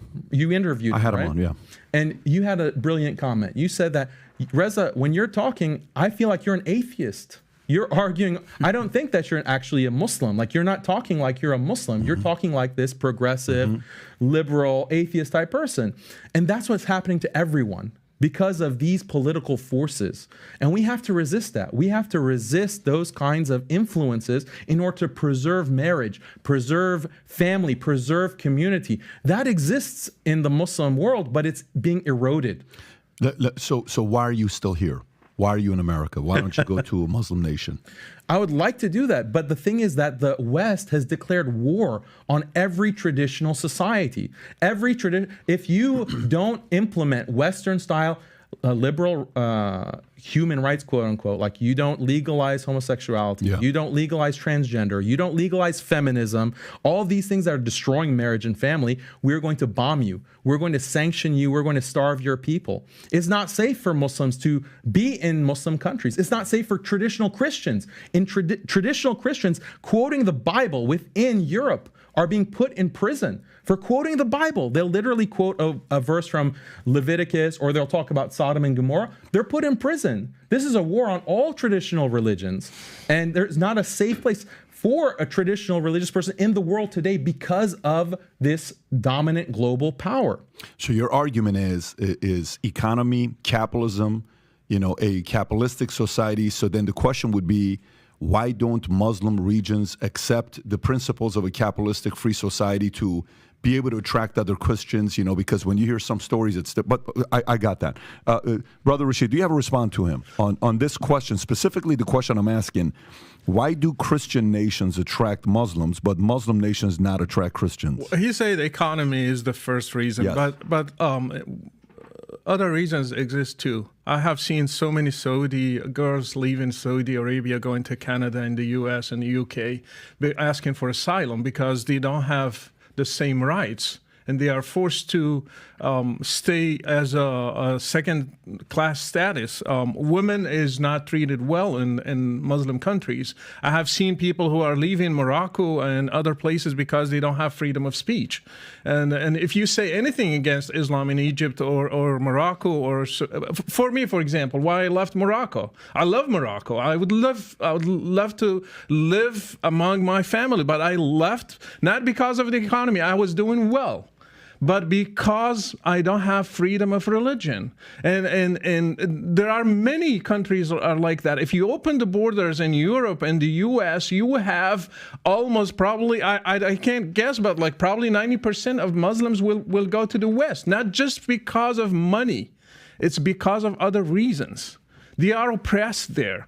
And our brothers, they have their solution to what will live is not what I am here. Of course, we have a problem in the West, but the solution they are given is worse than what we have today. For example, LGBTQ, whatever, they will kill them if we bring, let's say, let them govern with Islam today. They will throw them from a higher building. That's their punishment. I'm not with that. I'm not either this, the two extremes, either this or that. Islam is not going to give a solution. Why we have human rights in the West? Why everything we are enjoying today, it came from the West. For example, women's rights came from the West. Abolishing slavery came from the West. Freedom of speech, freedom of religion came from the West. You name it. Just give me anything. Democracies came from the West. So they want us to live under an authoritarian system, and you cannot even question it. And if you say anything against it, you will be condemned to death. For example, if I say Islam is not the right way to God, I cannot say that in a Muslim country. I will be punished for that. So we are enjoying freedom of speech, freedom of religion, democracy. We can say our opinion. We can have a podcast like that without a problem. Guess what? In Morocco, when I became a Christian, we met as Christians in closed doors. We couldn't sing. We couldn't baptize people. We couldn't name our kids Christian names. You cannot name him Luke or Mark or anything. You have to name him Muhammad and Omar and Abu Bakr. You can't name them Christian names. This is not true. It's true. I lived it. It's not. I lived in it. Islamic law. Okay, do you know Ahkam Ahlul Dhimma? Do you know the I'm principles not Ahlul Dhimma. I'm an apostate. Yeah, you don't talk about other Christians. Well, Christians can name their children. Okay, You lived in a Muslim country. Okay, Could let me you be finish. named Patrick, Let or me- was that against the law? Let me finish. I am a convert from Islam to Christianity. That's and different. I had hundreds like me, girls and boys. We were gathering. We were afraid of police. And we got arrested many times. We got interrogated. So let me get this straight. So I want to understand what both of you are saying. So for us, I was born in a Muslim country. My name is Patrick. My sister's name is Paulette. You're saying if a Muslim converts to Christian, you can't just name your kids anything. You have to name them those specific names. Yes. And you're okay with that? You think that's normal? I said something even, more than that. I said that the punishment is death penalty. So forget it. That's what we talked about at the beginning. right? Apostles totally get it. So for you, it's not even your level for that is for somebody to go. But why is that? But that's not the treatment of all Christians. I totally get that. But why do you believe that? Why do you believe if a Muslim becomes a Christian is the death penalty? Why do you believe this is what I want to explain is that, first of all, this is found in every religion. It's found in every culture. The idea that you have to have punishments for defection, meaning that if you abandon the group, you are threatening the group. And that's why every business, every university, every society has community guidelines, for example. Yeah. If you violate the community guidelines, it's not called blasphemy, it's called a violation of community guidelines. You're expelled from that community, you face consequences. But it goes beyond that because you have restrictions on your speech. Right? We can't look at, this YouTube channel. I can't say certain things on this live stream. Otherwise, the video will be banned. Your channel will get in trouble. And then you can be prosecuted. You can face all kinds of consequences. Again, go back to your Glenn Greenwald interview, your interview with Whitney Webb. Look at the power structures that restrict speech. They restrict thought. Why? In order to preserve the power structure. Every religion has this. Traditional Christianity, that's why heretics were punished. That's why apostates were punished in Buddhism. Let me ask a follow-up on that. Sure, so when you say to me, I've interviewed almost any of the major living mobsters. I've had them on the podcast before. I don't know if that's your stuff that you would watch, but I've interviewed a lot of them. Sammy DeBull, Michael Francis, a lot of these guys. Okay, so I can see you with your last name. Yes. Yeah. So when I interview these guys, one of the things that they have, and Sammy is he says, look, I'm a mafioso. I'm a true mafioso is what I am. Till today, he's in his late 70s. He still says that, right? If you step away from the life, you could get killed if you step away from the life, right? Okay, you chose this life. You celebrated when you become a made man. Now you want to leave? You got the benefits of being a made man. Now you want to leave? We're going to take your life, if based on the principles that they followed. But that's the mafia. For somebody that may say, well, then Islam is Islam following some of the mafia philosophies that if you choose to leave, you deserve to lose your life? Don't you think that's a bit extreme? I would say the problem with the mafia is criminal activity. It's not with this principle. This is a good principle. That's why they're able to be so organized. That's why they're able to be so successful. That's the argument. And you have nations that are run in the same way. You have to preserve the nation by punishing defection because it threatens the unity of the group. It threatens the way of life. That's tough, though, man. But that's the law. That's what exists. I totally understand that. All I'm saying is that's tough because, okay, so let me get to more the business side, the next side. Let me just add a little bit to it. Go for it. I will be killed, my kids will be taken, and my wife will be taken. Just to add to the list in an Islamic system. Let me continue with this. Let me continue with this a little bit because this is getting interesting to me. So if in insurance, there's two ways to build, or real estate, there's two ways guys build their real estate and their insurance companies. Let me explain this, and you'll see where I'm going with this question. One is there's guys that steal from other people. Okay. And they'll say, oh, you train those guys, I'll take your agents. You train those guys, I'll take your agents. You're getting 60%, I'll give you 80% if you come to my company. So their entire business model is to take from others, right? And then they're always capped because somebody else is not going to come and say, he gave you 80, I'll give you 100. And then so now they go to a different guy. And then the other guy will say, he gave you 100, I'll give you 110. Then they'll realize there's only 130. So how much more is left to do? I'll give you 115 if you come to me 5 more. Okay, I'll come to you. And then eventually, you're stuck. You're not going to go anywhere, right? Okay. So these agencies are not baptism agencies. They're converting agencies. I'll convert you to me by me giving you a better life or better heaven or better, dream that I'm selling to you, right? For me, the way I see it is and then the other side is guys that recruit people from other industries and they make them realtors. So I'm working at Sears. You should consider getting a real estate license. I convert you. You're a nurse. You should think about being a realtor. I become a realtor. So you understand the two examples I'm giving. I'm recruiting other realtors. I'm converting somebody into being a realtor. Hence, religion, Muslim. I'm targeting Christians to convert them. No, I'm converting people that are, becoming Muslims, or just we're having more kids, and that's how we're going to grow a religion. Okay. So the criticism and fear that a lot of Christians will say, non-Muslims will say, is, if we go the way we do right now, one day Muslims are going to run the world. Do you not fear that? And you'll hear that. Okay. And by the way, it's a fair argument, because right now the number is, give or take, the Muslim population worldwide, I think, is around 1.7 billion, and it's expected by 2060 to grow by 74% to 3.1 billion. Today, they're 24.1% of the world population. By 2060, you'll be 31.1%. These are some real numbers that they're increasing. And Christians will say, well, are you not worried about that? Are you not worried about that? Are you not worried about that? Okay. So then my argument becomes, because I'm a data guy, Muslim women have 2.9 kids per woman. Christians are around 2.5, 2.6. Non-Muslims are 2.2. And the replacement game, you need to have 2.1. Yeah. So 2.1 is a replacement game. 2.2 is non-Muslims. Christians are 2.6. And then you have Muslims eating away 2.9. By the way, in the 90s, you were at 4.3, 4.5. In 1990, 1995, 30 years ago, you were at 4.5, 4.3. So where am I going with this?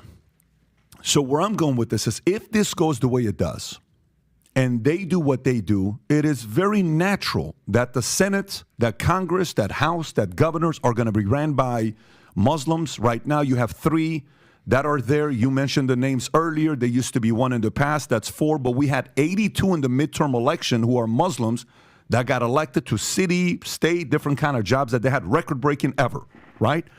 So if I don't look at it from the faith standpoint, if I don't look at it from the religion standpoint, if I don't look at it from the argument of who's right, who's wrong, Muhammad, Jesus, if I don't look at it from there, I would simply say their strategy of growing is kicking Christians' tail. So then Christians can either sit there and complain about it, or they can do something about it. But Christians don't want to have that many kids. Christians are not having 4, 5, 6 kids. He has 5. You said you have 5 sons? 5 sons? Okay, he's got 5 sons. I don't know how many of you have 5 sons at this table. I got 2 and 2 girls. 5 sons is going to be the rest of us, right? If he's going to keep having these kids. So what is your solution as a Christian? And I'm purely talking business right now. The business of religion is what I'm talking right now. According to the business of religion, they're going to win. And there's nothing Christians can do about it. By the business, you can sit and argue the faith all you want. They're getting their people and their kids baptized, because their job isn't recruiting Christians to become Muslims. They've only converted 20,000. That's not a lot. It's not a big number. But they're getting more kids, and they're raising their kids with the loyalty to the parents, and they're following that faith, and they're growing bigger, and we're not doing that. What are your thoughts to that? Well, if you're asking me what the solution is, obviously Christians have to recover a sense of their faith and a sense of what's at stake. Because what you're talking about will happen if this continues, is that the United States will look like Egypt or Saudi Arabia or Iran. Those were not always the heart of the Islamic world. Those were conquered and Islamized. And the Christians were, like Rashid was saying, made second class, made subject to all kinds of humiliating and discriminatory regulations, and had to pay a special tax that's specified in the Quran, chapter 9, verse 29. And they ultimately, most of them in those areas, and in North Africa, other areas like that, many of them thought, why am I suffering this and having to live in this way? All I have to do is convert to Islam and I can live a decent life. And most of them did. And so you have areas that were 99% Christian, and now they're 99% Muslim. And so people don't realize, they look at Egypt and they say, well, that's the Islamic world. They don't realize that these things are always in flux, and that exactly what happened there is beginning to happen in the West. And so I think that if Christians were to come to realize what's at stake, which would be extraordinarily difficult given the amount of propaganda and falsehood that's spread about these issues in the mainstream, then they might begin to realize that they need to take. What's the solution, though? What's the next steps? What is the solution from your standpoint? They have to have larger families, certainly, and have to meet the dawah, the proselytizing initiatives, and be able to answer all the objections, to show the inhumane aspects But of Christians Islam. are not that united. These guys are Right, united. exactly. So Christians are competing against each other. Muslims are more united. Yeah. Oh no, I disagree to Okay. that. We have Shia, we have Sunni. They are fighting each other. I They're agree. killing each Fair other. enough, yes. And so they are not really united. And if you go to Salafis, they will make the Sufis as mushriks. But would you polytheists. agree that Sunnis and Shias are united at least in the values? No, Not necessarily because, the cousin or, that's the history part where who got the passed down. I'm talking purely values and philosophies. You know what? Muslims will claim we are 1.7, and when you ask them details, they will be Ahmadis are not Muslims, Shia are not Muslims, and you will find just the guy in his mosque at the end instead of 1.7. I lived that. When you really scrutinize them, you will find just the guy in his mosque. They are the ones. Actually, Muhammad said his people will divide to 73 groups. And one of them only go to heaven. So 72 of them, they're just like kuffar. They are not really Muslims. So let's go back to that. Replacement rate, for example, in some countries like Iran is below 2.1. In Turkey, it's below 2.1. In others, they are below that. So there is a huge drop. For example, in Morocco, I think it was like 6.9, and now it's like 2.8 or 2.7. So next generation will be below replacement rate. So they will suffer also from You believe that? So you believe their numbers is going to go below the Christian replacement? I will believe they will drop because we have so many challenges, economy, so many other things. And another thing, they don't count how many people are leaving Islam. We don't have statistics. I have statistics, for example, people who write to me, according just to my show, from Morocco, from Algeria, from Iran, for example. So many people are leaving to atheism, to Christianity, to other worldviews. In Egypt, in Saudi Arabia, so they don't count that. I still count it as a Muslim in the 1.7. Yep. And many people like me. So if they give freedom and we do real surveys, we will have the number less. Another thing, what Islam is left? The West forced Muslims to abolish slavery, to not practice the real Islam, like amputing hands and feet and crucifying. They are now forcing them to have one wife. So Islam, the version of Islam in the Muslim world is not really what they are preaching. So what Muslims do we have? According to their standards, probably most of them are kafir.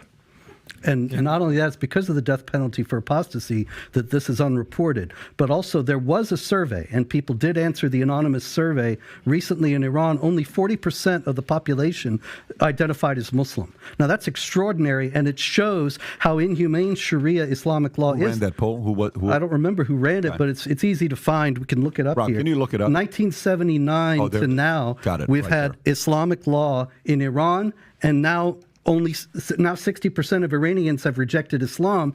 That's because they've lived it since 1979, and they realize how much they don't like it. Yeah, I just want to comment because they're talking a lot about the supposed disunity amongst Muslims, as if you don't have that in Christianity, right? Oh, yeah, you do. You do, right? So, Rashid, I know that Robert here is Eastern Orthodox. He used to be Catholic. What denomination or sect of Christianity do you belong to? Because we are converts in Morocco, we don't follow anything. We just follow I'm saying, the like, do gospel. you go to a specific church? I went to many. Orthodox, Protestant, I don't care. Okay, so anyway, my point is you have the three main sects in Christianity, the Protestants, the Catholics, the Eastern Orthodox. Historically, they fought with each other over very, what from the outside people would think, well, why are they fighting over this? I mean, today, the Orthodox and Catholics are fighting over doctrines like the Filioque, whether or not the Holy Spirit proceeds forth from the Father and the Son, or the Father alone eternally. And they're completely divided on this, and call each other heretics and all kinds of stuff. So to act as if, right, there's this division among Sunnis and Shia, when, as I think Patrick rightly pointed out, we have much more in common in terms of our actual values. We differ in terms of certain historical doctrines, but that's another story.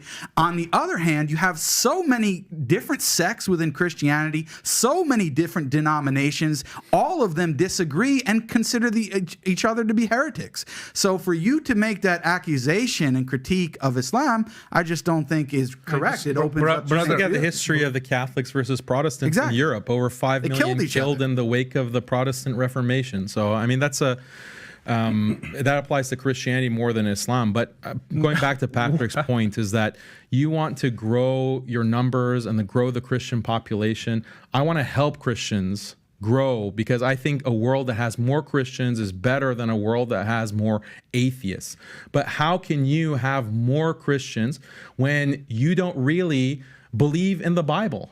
We have the seeds of the destruction of Christianity right in this podcast, because when you look at the way that Robert and Rashid describe the Bible, they describe it as a book of fables, and it can continue to evolve. I didn't say that. This is going to cause apostasy. This is going to cause a decrease in faith. Like, why should I take Christianity seriously when it just evolves and it changes over time? I can't connect my practices and my beliefs as a Christian today with the historical Jesus. So why am I going to maintain myself as a Christian?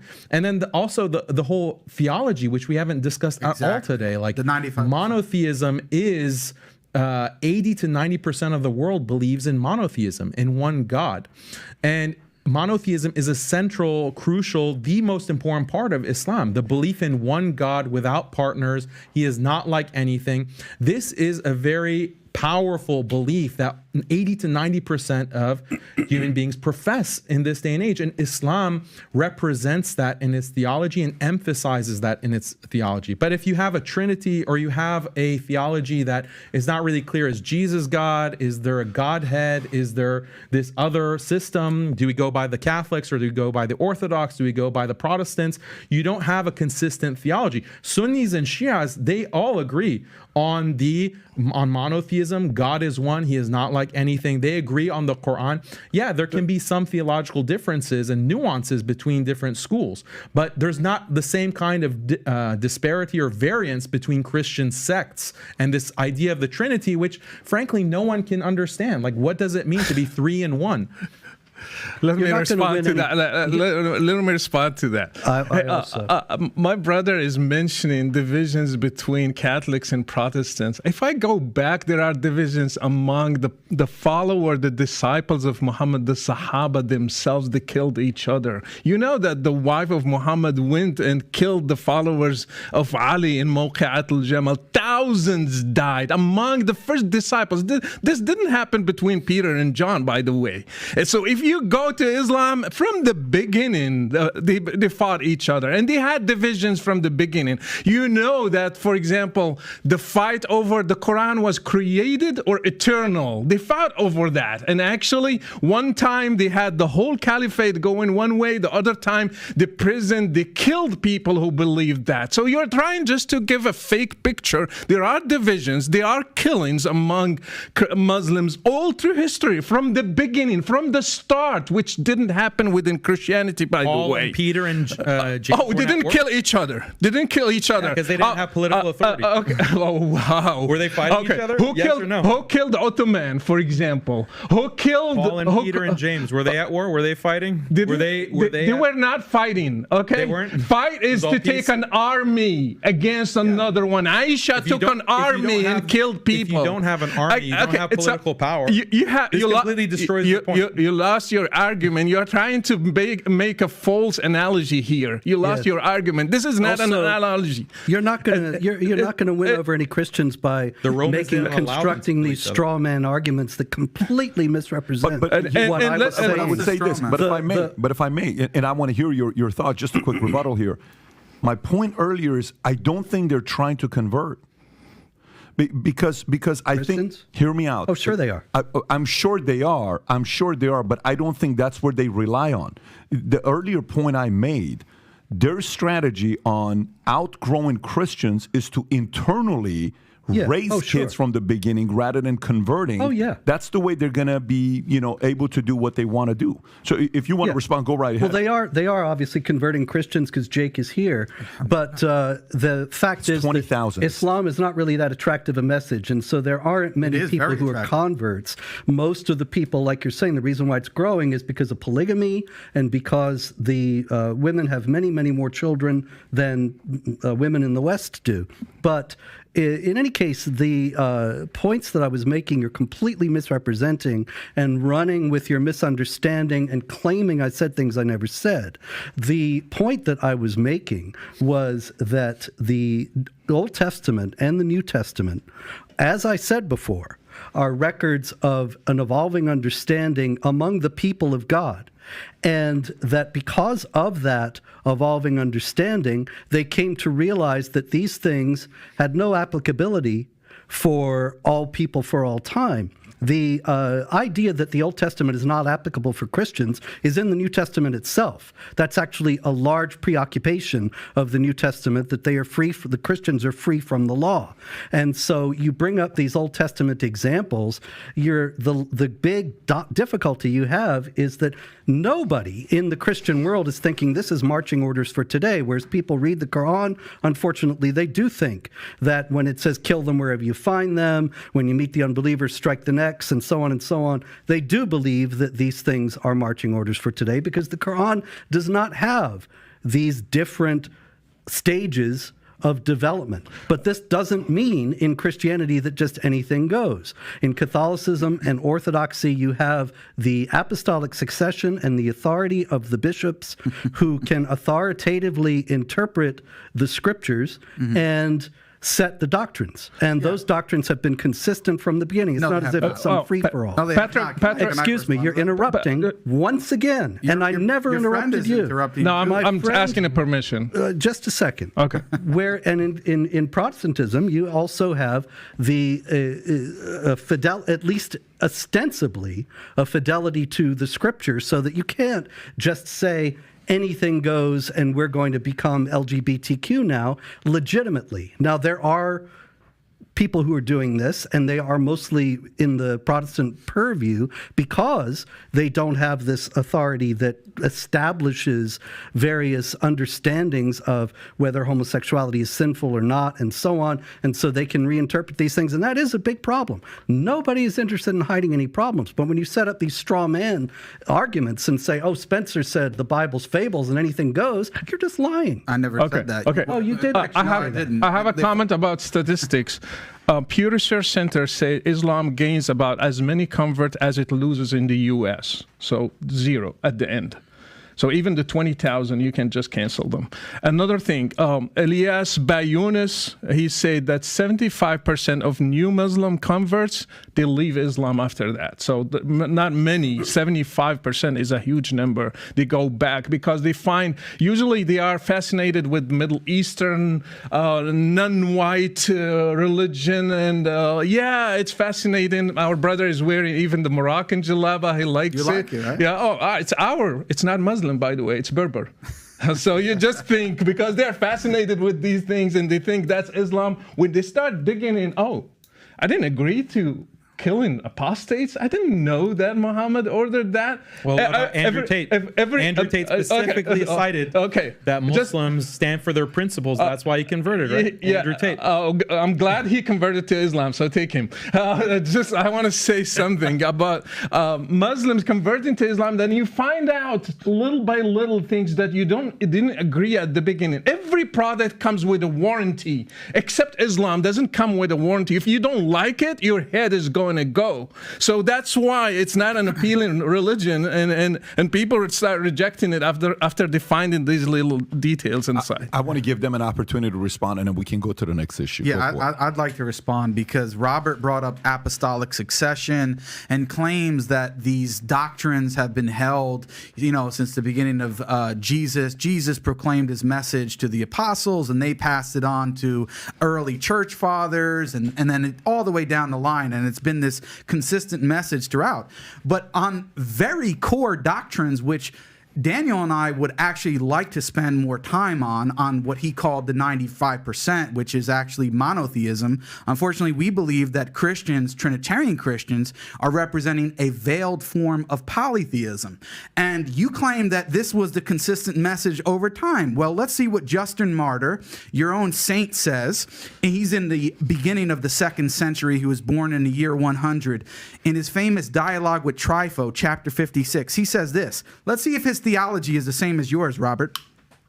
I shall attempt to persuade you, since you have understood the scriptures, of the truth of what I say, that there is, and that there is said to be, another God and Lord, subject to the maker of all things, who is also called an angel, because he announces to men whatsoever the maker of all things, above whom there is no other God, wishes to announce them. So Justin Martyr says that Jesus is a second God, is another God, separate and distinct, and he is a lesser divinity. Now, John Baer, who I'm sure you would know is a famous Eastern Orthodox authority today, he comments on this passage, and he says this: as it is not God himself who thus appeared and spoke with man, the word of God who did all of these things, for Justin, quote, another God and Lord besides the maker of all, who is also called his angel, as he brings messages from the maker of all, above whom there is no other God. Then he says about this passage,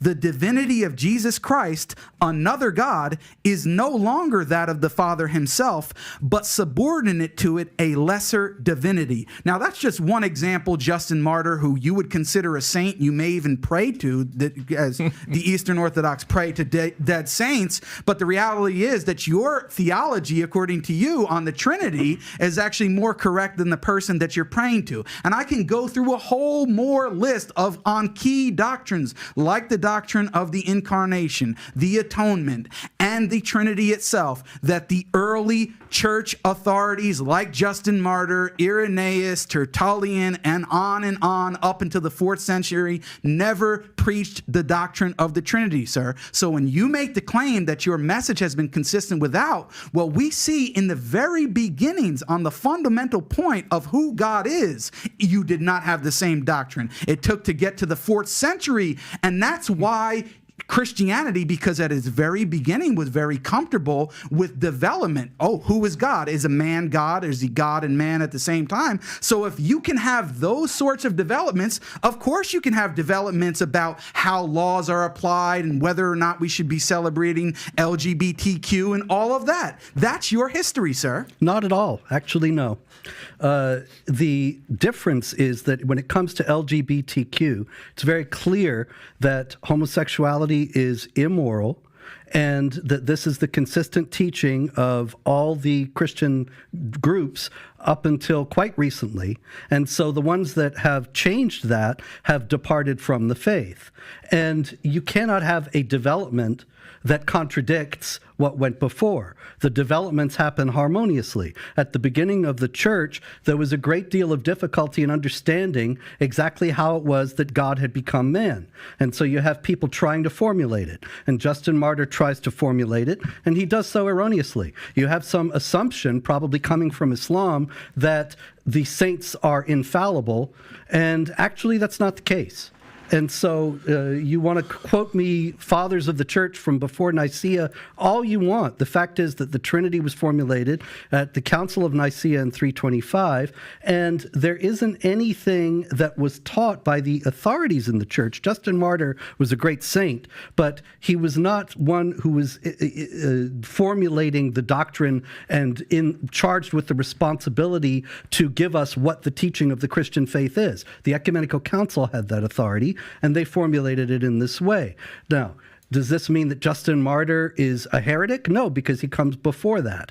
This was he wrong? No, because he was wrong. Yeah, absolutely. So when he said he's another God, he was wrong. There's only one God. Right. We are actually monotheists. I know that Islam teaches that everybody else is a polytheist. I think you are. Well, we're not. And so Justin Martyr was wrong about that. I'd be happy to speak and about this that just doesn't pose a problem for Christianity. It does, because as you said, the doctrine of the Trinity doesn't come until the 4th century. So why? No, there were people teaching it from the beginning. Justin Martyr wasn't. Robert, I let you talk. You're interrupting me now. Listen, as I said, you just said that the doctrine of the Trinity came about and was established at the Council of Nicaea in the 4th century in the year 325. We can talk about it another time, because we would actually like to talk about theology. We want to talk about that 95%. So maybe we can do that another time. But the point is, and I challenge you, and I will be happy to debate this another time, that in the first 300 years of the church, you do not have a single church father, whether it be Justin Martyr, Irenaeus, if you want to go to Tertullian, although some people think think he's just a church writer.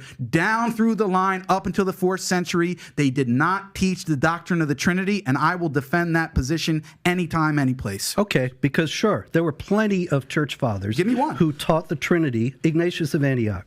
There were plenty of church fathers who taught the Trinity before Nicaea. It didn't spring out of nowhere.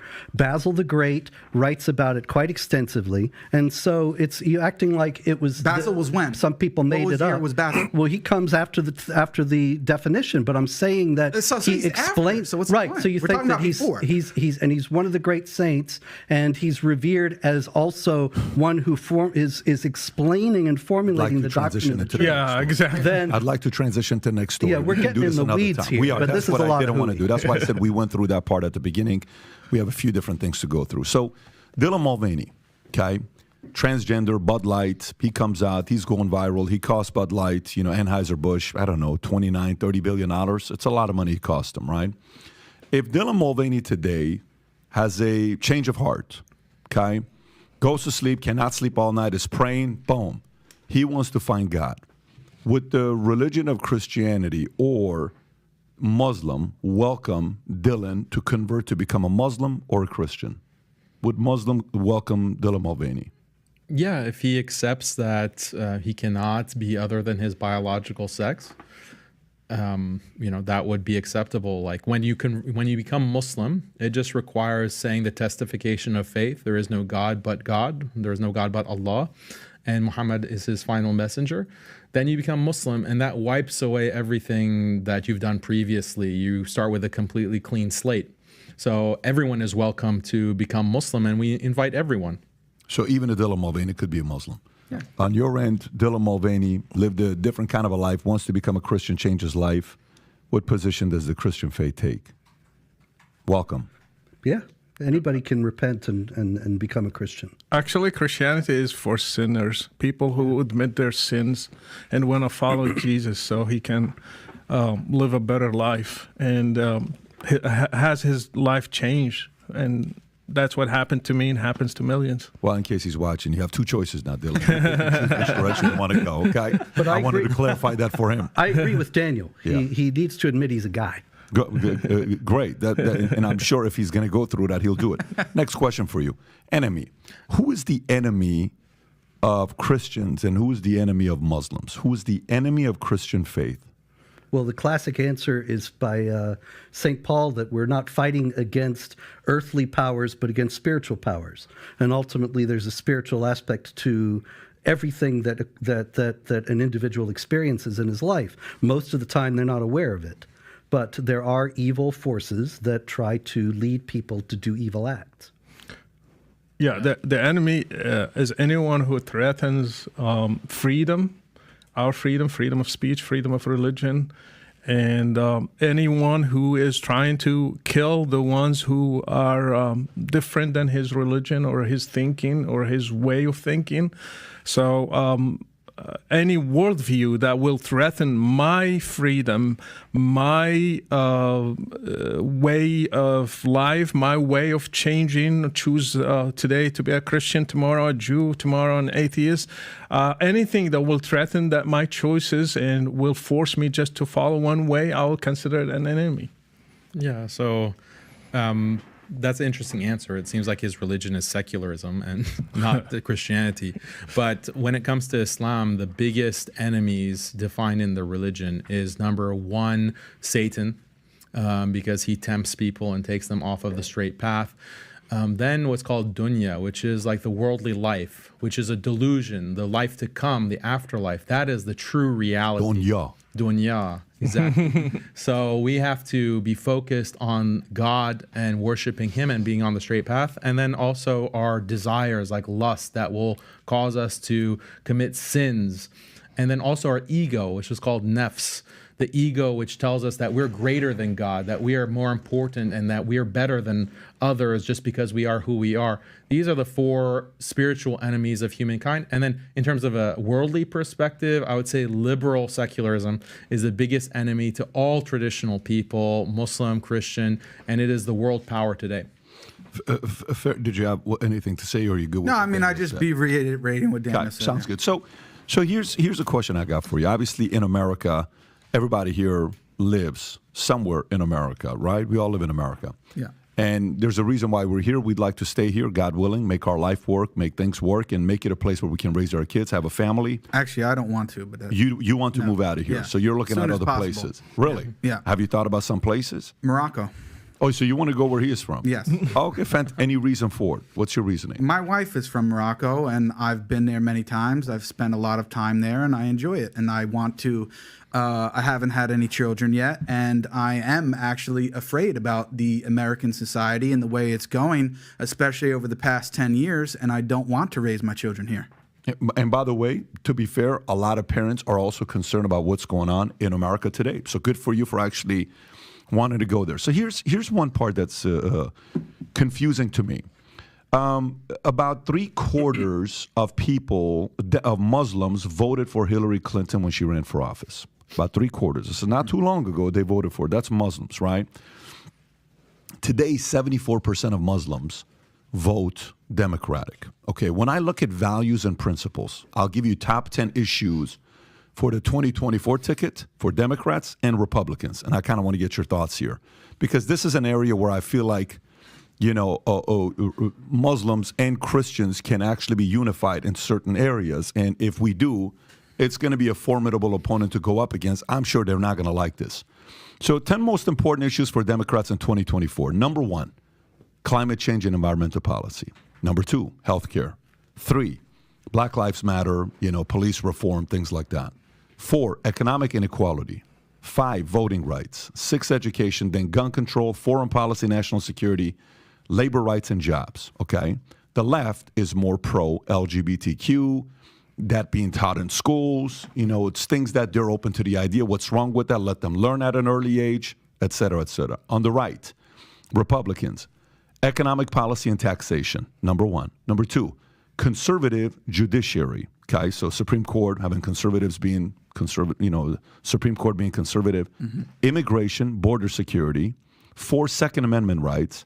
National security and defense. Social and cultural issues like abortion, religious freedom, opposition to certain aspects of the cultural wars, etc., race, critical race theory, LGBTQ, some of the focal points. 7, election integrity. 8, state rights and federalism. 9, energy and environmental policy. And 10 being healthcare. So Dems, healthcare, number 2, Republicans 10. When I talk to a lot of Muslims, the values and the way they raise their kids and their families, I don't see any of it that would match much of what the left is presenting. Why do so many Muslims vote Democratic? Well, it happened after Bush. It happened after Bush basically pushed through this Patriot Act, which criminalized so many Muslims just for their beliefs. So many imams were deported, so many imams in America, like American imams, just based on technicalities. So many imams were put under investigation, put on watch list, no-fly list, which was expanded under Obama, actually.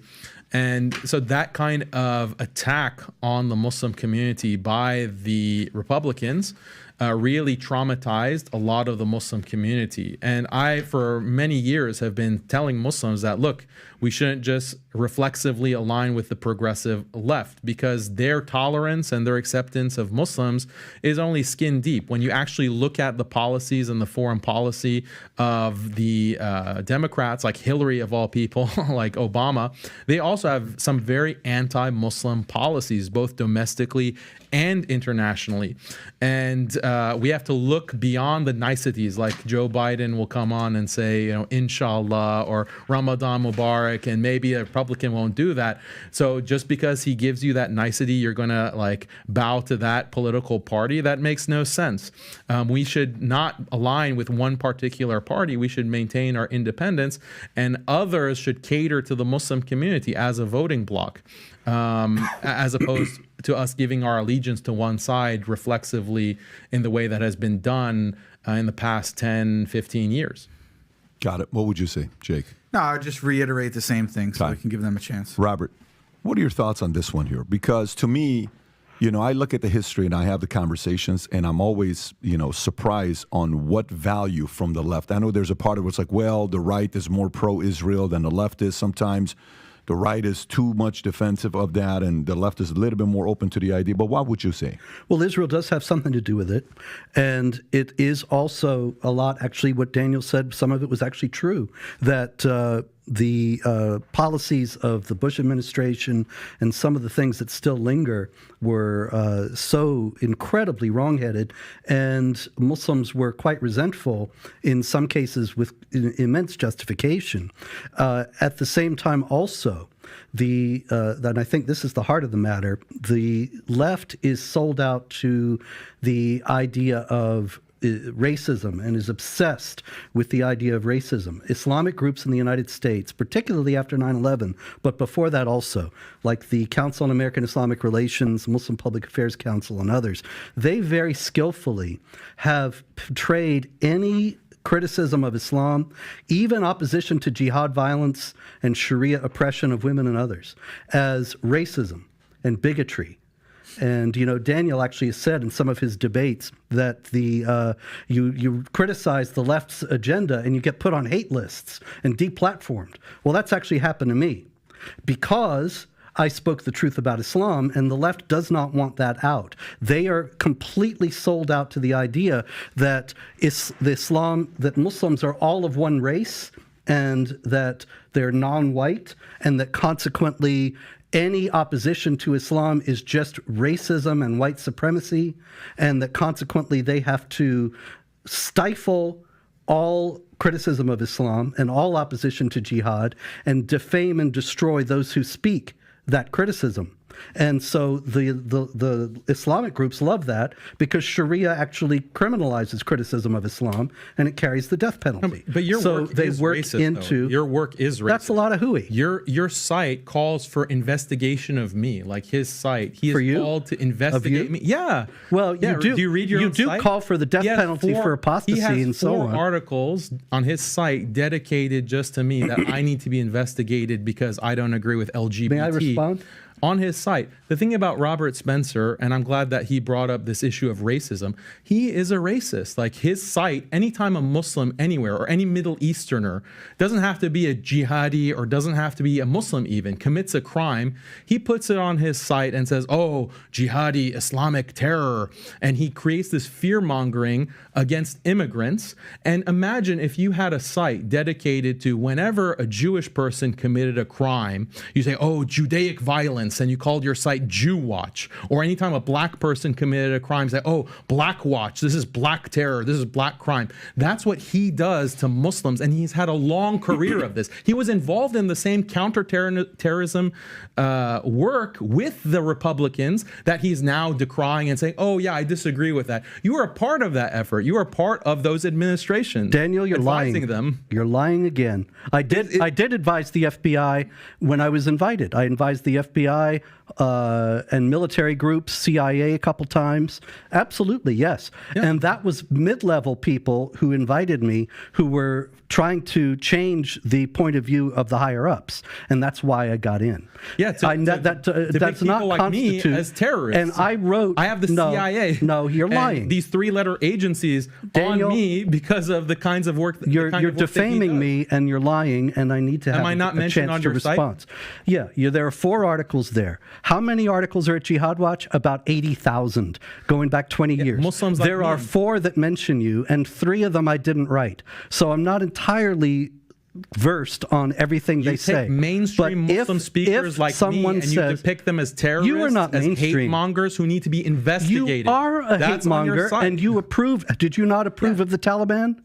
I approve of many Muslim governments. Do you approve of the Taliban? Yes or no? You always do that. I do approve of the Islamic Emirates of Afghanistan. Okay, great. Yes, I do. So I track jihad. Do you approve of excuse me. Do you approve of the Russian Orthodox Church invading Ukraine? No.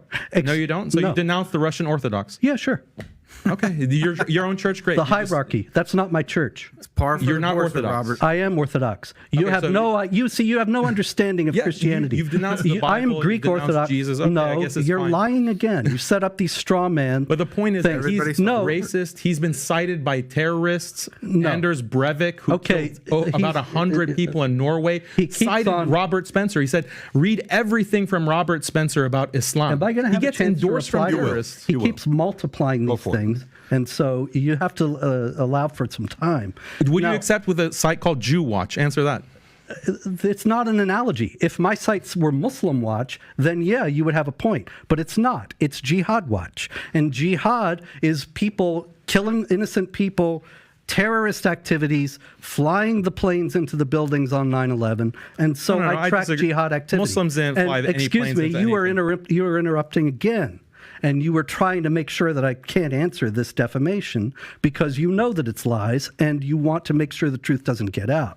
But the fact is that the site tracks jihad activity, and it is a lie that if a Middle Eastern or a Muslim person commits a crime, I put that on the site. I only put it on the site if there is justification for the behavior in Islamic texts and teachings. You think that Islam advocates for random killing of people? That's false. There are plenty of Islamic authorities that I can give you there are plenty who justify that kind of thing. Verses in the Bible that justify that kind of thing. So anytime a Jew commits a crime, you are interrupting yet again. You put it on a site and call it Jew Watch. Excuse me. There are plenty of Muslims who will justify, Muslim clerics who justify the behavior, and I give the quotes. People that have been condemned. Excuse me. We can give them. And as far as Breivik goes, I knew this was going to come up at some point. It is a total lie. It was a total lie from the beginning.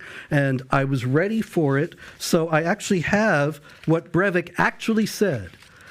The Muslims showed us that deadly shock attacks are the only tool we have at the moment, which will guarantee that our voice is heard. That's on page 1351 of his insane Read what he says about you. Yeah. Read what he says about you. He quotes me, and he quotes a lot of other people. He says, I recommend everything Robert Spencer has written on Islam. Did he say that or not? Did he say that or not? Say that. Okay. Now, do you realize what you're saying here, what you're getting yourself into here?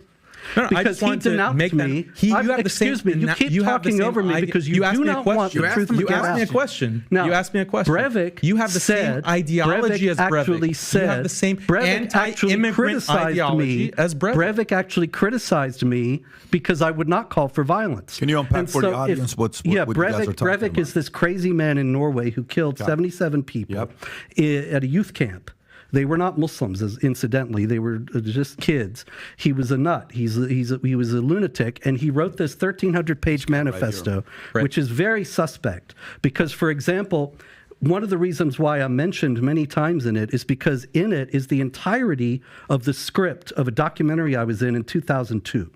And I asked the producer of the documentary, how did this lunatic get the transcript of the documentary? And he said, I don't know. Not only was it never published, but it was never even made. We never made a transcript. And this guy who speaks broken English in half of his manifesto is suddenly perfectly transcribing over 100-page documentary in which I'm mentioned multiple times and speak multiple times. It's very suspect. And we don't know if it was who was behind it, who was with him. I'm suggesting his manifesto was, yeah. You don't think he wrote Obviously, the killing was real, but I think he might have written part of it, but he certainly had help. He didn't write Now, anyway, the thing is that he said that the Muslims inspired him to do violence. He says that very clearly. I just gave you the quote. If being quoted by a bad person makes one evil, then the Quran is quoted all the time. My position. The Quran you're is quoted. My position. The Quran is quoted all the time by terrorists. So if I am guilty because Breivik quoted me, then the Quran is guilty because terrorists quoted all the time. I'm going to give Daniel a chance to respond, and then we have 17 minutes left. I haven't even finished responding to everything else he said before. Did you have a follow-up on what you wanted to say? So the thing is, my point wasn't that, he just cited Robert and that makes Robert bad. That wasn't my point. My point was that Robert shares the same ideology as that terrorist. The terrorist had the view that immigrants are a problem, specifically Muslim immigrants. They cause a problem for Western society. We need to stop immigration. This is a white supremacist, white replacement type of ideology, which Robert either shares or he basically facilitates with his site, which takes any time a Middle Eastern person commits a crime. And the best example, he claims that, we check whether the person has a Muslim background has some kind of Muslim ideology. This is false. Just recently in June, there was a Syrian who stabbed children in France.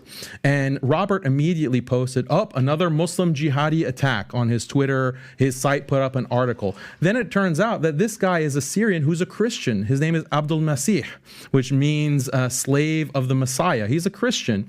And all of the major news reports, BBC, France 24, reported that this was a Christian, actually. Robert doubled down and he said, no, this is a Muslim. And his site continues to have an article up that says this Christian is actually a Muslim who stabbed children in a playground. This shows that's a racist. This is a racist ideology that he's promoting because it's not based on ideology. He just sees a Middle Eastern name and says this is Islamic terror. And that's just one recent example. Many examples of this. Recently, like there was a stabbing I would in like Brooklyn. to spend 2 more minutes on this. Okay. Because well, then I have to have a chance to respond. You have a go forward and respond, and we're going to move on to the next As far as topic. the guy in June goes, he said he was stabbing babies, and he says, "Praise be to Jesus Christ." Now, this is obviously he's somebody who's trying to imitate whether he's a Muslim who is pretending to be a Christian. ISIS has called for Muslims to pretend to be Christians in the West and carry out terror attacks. So that's a possibility. Also, there were people who knew him who stepped forward, and there were stories about it in the French press that said he was actually a Muslim. So I reported on these things. And I reported when he said he was a Christian, it's all there. It was a developing story, and there were several articles that we had about it. But the idea that there was some deception, much less racism, that's just Daniel trying to demonize somebody who actually agrees. I agree with Daniel about Islam. That's what I'd like to do. That's the funny thing about it. That's why you call for my investigation.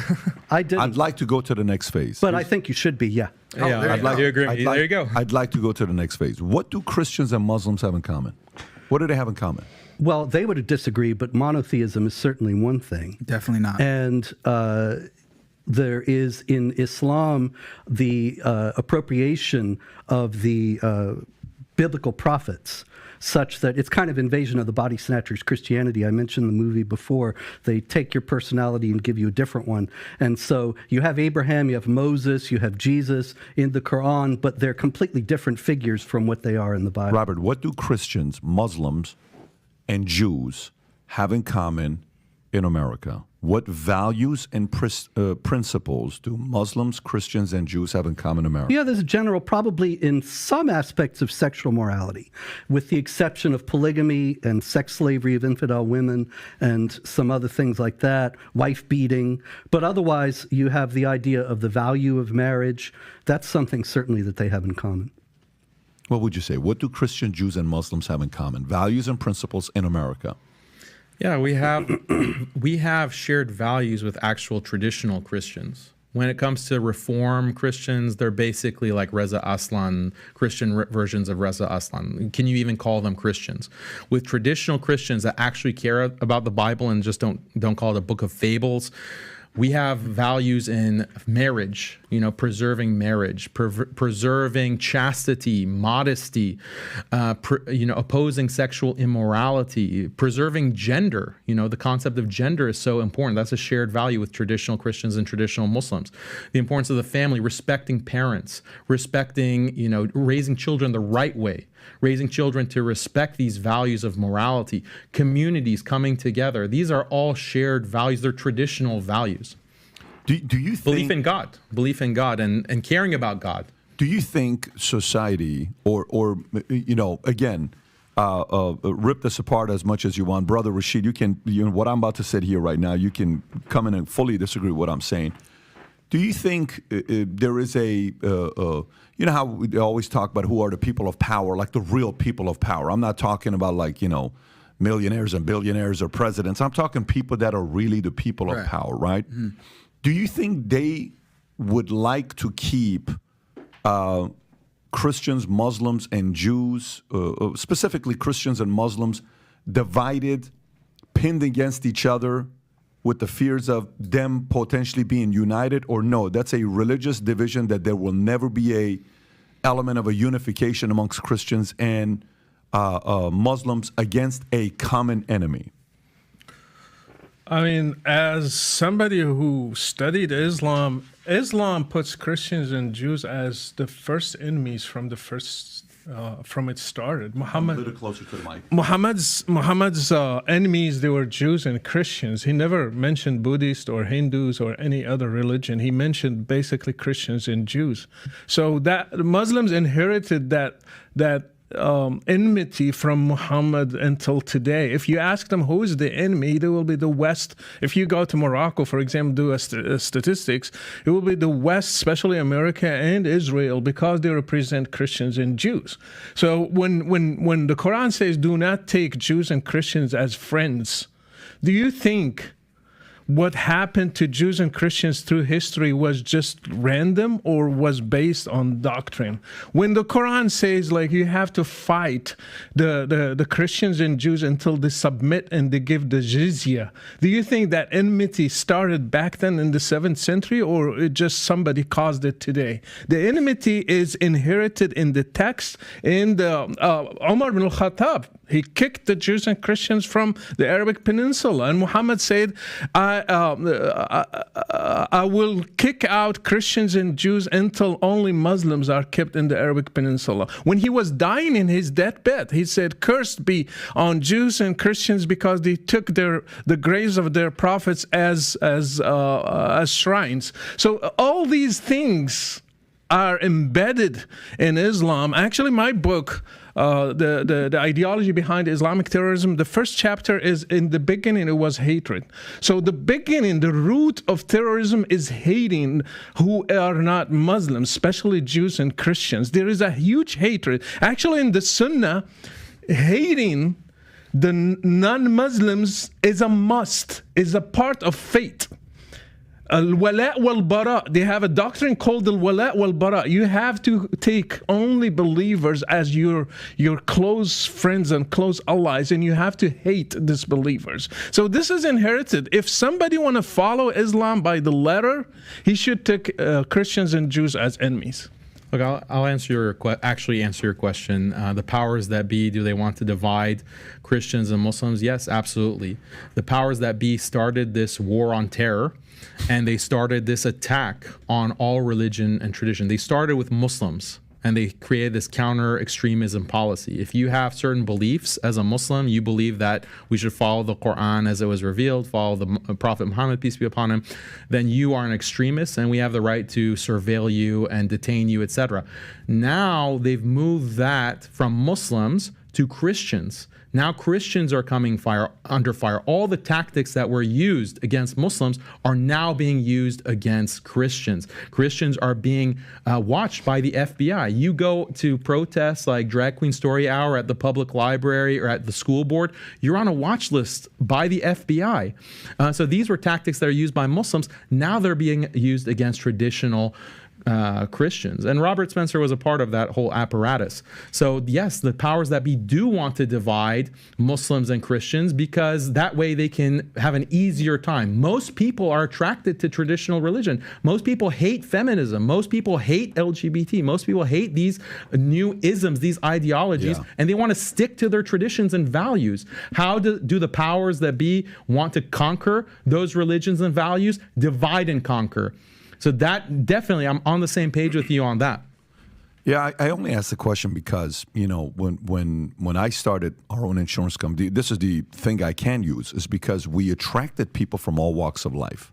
Mm-hmm. It didn't matter who it was, Black, Hispanics, Asians, Christians, Scientologists, atheists, Catholics, Hispanics, Catholics.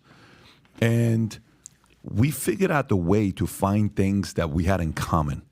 We have disagreements. I disagree. You know, I just had a very nice, friendly debate with one of our top guys who's a Muslim, and we had a religious debate, we had a political debate, but then we found a bunch of things we agree with, right? What they valued, what we value. Right. I don't think, you know, eventually and I know I'm going to use this analogy because we talked about the mob earlier, and you were talking about what happens when you leave the mob, and you're talking about what happens when you leave the Muslim faith. Eventually in New York, the 5 mob families came together and they unified together, right? And I'm not using that analogy to say the similar things here, but I wonder what would happen if we realize that what they're trying to do to our kids, none of us agree with. None of us agree with. The whole saying goes that somebody can curse you out, and you're like, yeah, whatever. Hey, Robert, you're such a effing this. Okay, cool. Hey, you're such a effing this. All right, cool. Hey, let me tell you, you're a loser. Cool. All right. Hey, I'm going to turn your kids into teaching them about LGBTQ at 5 years old. I'm sorry? What did you say? I'm going to do that. In Armenians, like, you go after the mother? No, we're not doing that. You go after Prophet Muhammad? Hey, what are you talking about? What are you doing? This is not okay with us. I think, that's happening today, and I don't know if it's there right now, but I would be very interested in finding ways to get more and more of these communities together to talk. We're going to have differences. We're going to have philosophical differences when it comes down to religion and theology and this and that, of course. And by the way, I'm not sitting here saying I agree with some of the values and principles that your church offers or your faith offers. I can't live like that. But I respect the fact that you respect it and you're devoted to it. It doesn't mean it's something I want to do, but at the same time, you're talking family, you're talking kids, you're talking certain things that we could agree on, traditional values that you're talking about. I can get behind that. Somebody may watch this and they're Muslim, they're looking at Robert, and Robert's obviously the biggest antagonist on this show today because naturally you've written the most things that's upset the most from the Muslim side, so you're going to be a target. And you've taken it like you've been a good sport about it. You've sat here and you've heard and you've given your position. Jake's come at you very prepared. I think Jake has done a phenomenal job with his arguments that he's had. Daniel's been very respectful. Brother Rashid, you have been, from your standpoint, extremely passionate about what you've done. And to be quite frank, your testimony is probably the most powerful one out of all of ours at this table. Thank you. Because you've gone through it. You went through it. You've seen the pain. And at the end, though, the audience, I hope, gets to see again that we can sit down, have a conversation, be respectful. Everybody made their points. There was no limitations on what one could say. And I think the real bigger enemy is not going to like us finding ways to unify. I just don't think they are. And the role I'm playing here is an element of my own curiosity and long-term finding ways to, fastest way to eliminate an enemy is to turn him into an ally. I'm trying to find ways if we can have some kind of a relationship and unify folks from different sides and see where this can go. So having said that, we are at the end of the podcast, at the end of the discussion that we had. Appreciate everybody's sportsmanship and being respectful to one another. For the most part, everybody was respectful. Rob, let's make sure we put the links below to everyone's book so everybody knows, as well as if you do have a YouTube channel, if you'd like to promote it so people know to come and find you as well. You do have one. If you don't mind sharing yours, everybody, if you can do that, and then we'll wrap it up. Go for it. My YouTube channel is The Muslim Metaphysician. So if you just typed it in on YouTube or any social media platform, Twitter and whatever else, you should be able to find it there. I mostly discuss theology with Christians and atheists. So that's what I focus on, and you can find it there. Daniel? Yeah, I have the Muslim Skeptic channel and also MuslimSkeptic.com, where we really debate a lot of these issues that are brought up. We didn't get a chance to get into detail on some of these issues like minor marriage, quote unquote, wife beating, etc. So I really analyze these topics and I explain them in a way that audiences can understand and really appreciate the Muslim perspective, the Islamic perspective. And I appreciate you, Patrick, for doing this and having this kind of conversation. I think it's really valuable, and I appreciate you for that. I'd like to add that too, because I didn't get a chance to say that. I think that you've been very fair, and we appreciate that. Also, one more plug that I can make, for Muhammad Hijab. Because Muhammad Hijab, you talked to him and Eddie, and they facilitated this. So I really hope that you have Muhammad Hijab on here, because he's really amazing Muslim public intellectual, and he'd be, you have a great conversation, inshallah. I would love to have a very influential gentleman like Muhammad Hijab, one from the Jewish community and one from the Christian community, for all of us to have a conversation together. I realize 2 hours is not enough, 2.5 hours is not enough. I think that may be 3-4 hours, but we'll figure something out. I know you have a channel. I know you're all over the place as well. Yeah, I actually I'm a little bit lagging in terms of the videos. I have a YouTube channel, Jihad Watch Video. And every Wednesday evening, whenever we can do it, David Wood and I do a show, This Week in Jihad, covering the latest news. But unfortunately, I don't have a whole lot else there. I've been focusing on writing books. I have the Critical Quran and book, The Empire of God, How the Byzantines Saved Civilization, A History of the Roman Empire and the Byzantine Period, that's coming in November. I'm also writing a new biography of Muhammad, a critical biography, evaluating the historical value of the various texts. I'm about halfway done with that. That'll be out next year. Fantastic. Thank you, Brother Rashid. Yeah, I have a website called brotherrashid.com and also a YouTube channel called Brother Rashid TV, and also have Twitter account. You can find me, Brother Rashid. Facebook page. Have 2 million followers on Facebook page, so you can find me there. And also my book is on Amazon if you want to buy it. The ideology behind Islamic terrorism, it's there. What a weird podcast this has been. I mean, seriously, if you think about it, But crazy. thank you so much, Patrick, for doing Yes, this. thank you very much. Anytime, guys. Thank you again for being respectful and being a sport about it. This was fantastic. Hopefully in the future we'll do many more of these again. Gang, for those of you that watched it, I hope you appreciated this conversation as much as I did. Have a wonderful weekend, and we'll do this again next week. Take care, everybody. Bye-bye, bye-bye. السلام عليكم. لا تنسوا الإعجاب بالفيديو والاشتراك في القناة تشجيعا لنا لنستمر بنشر المزيد إن شاء الله.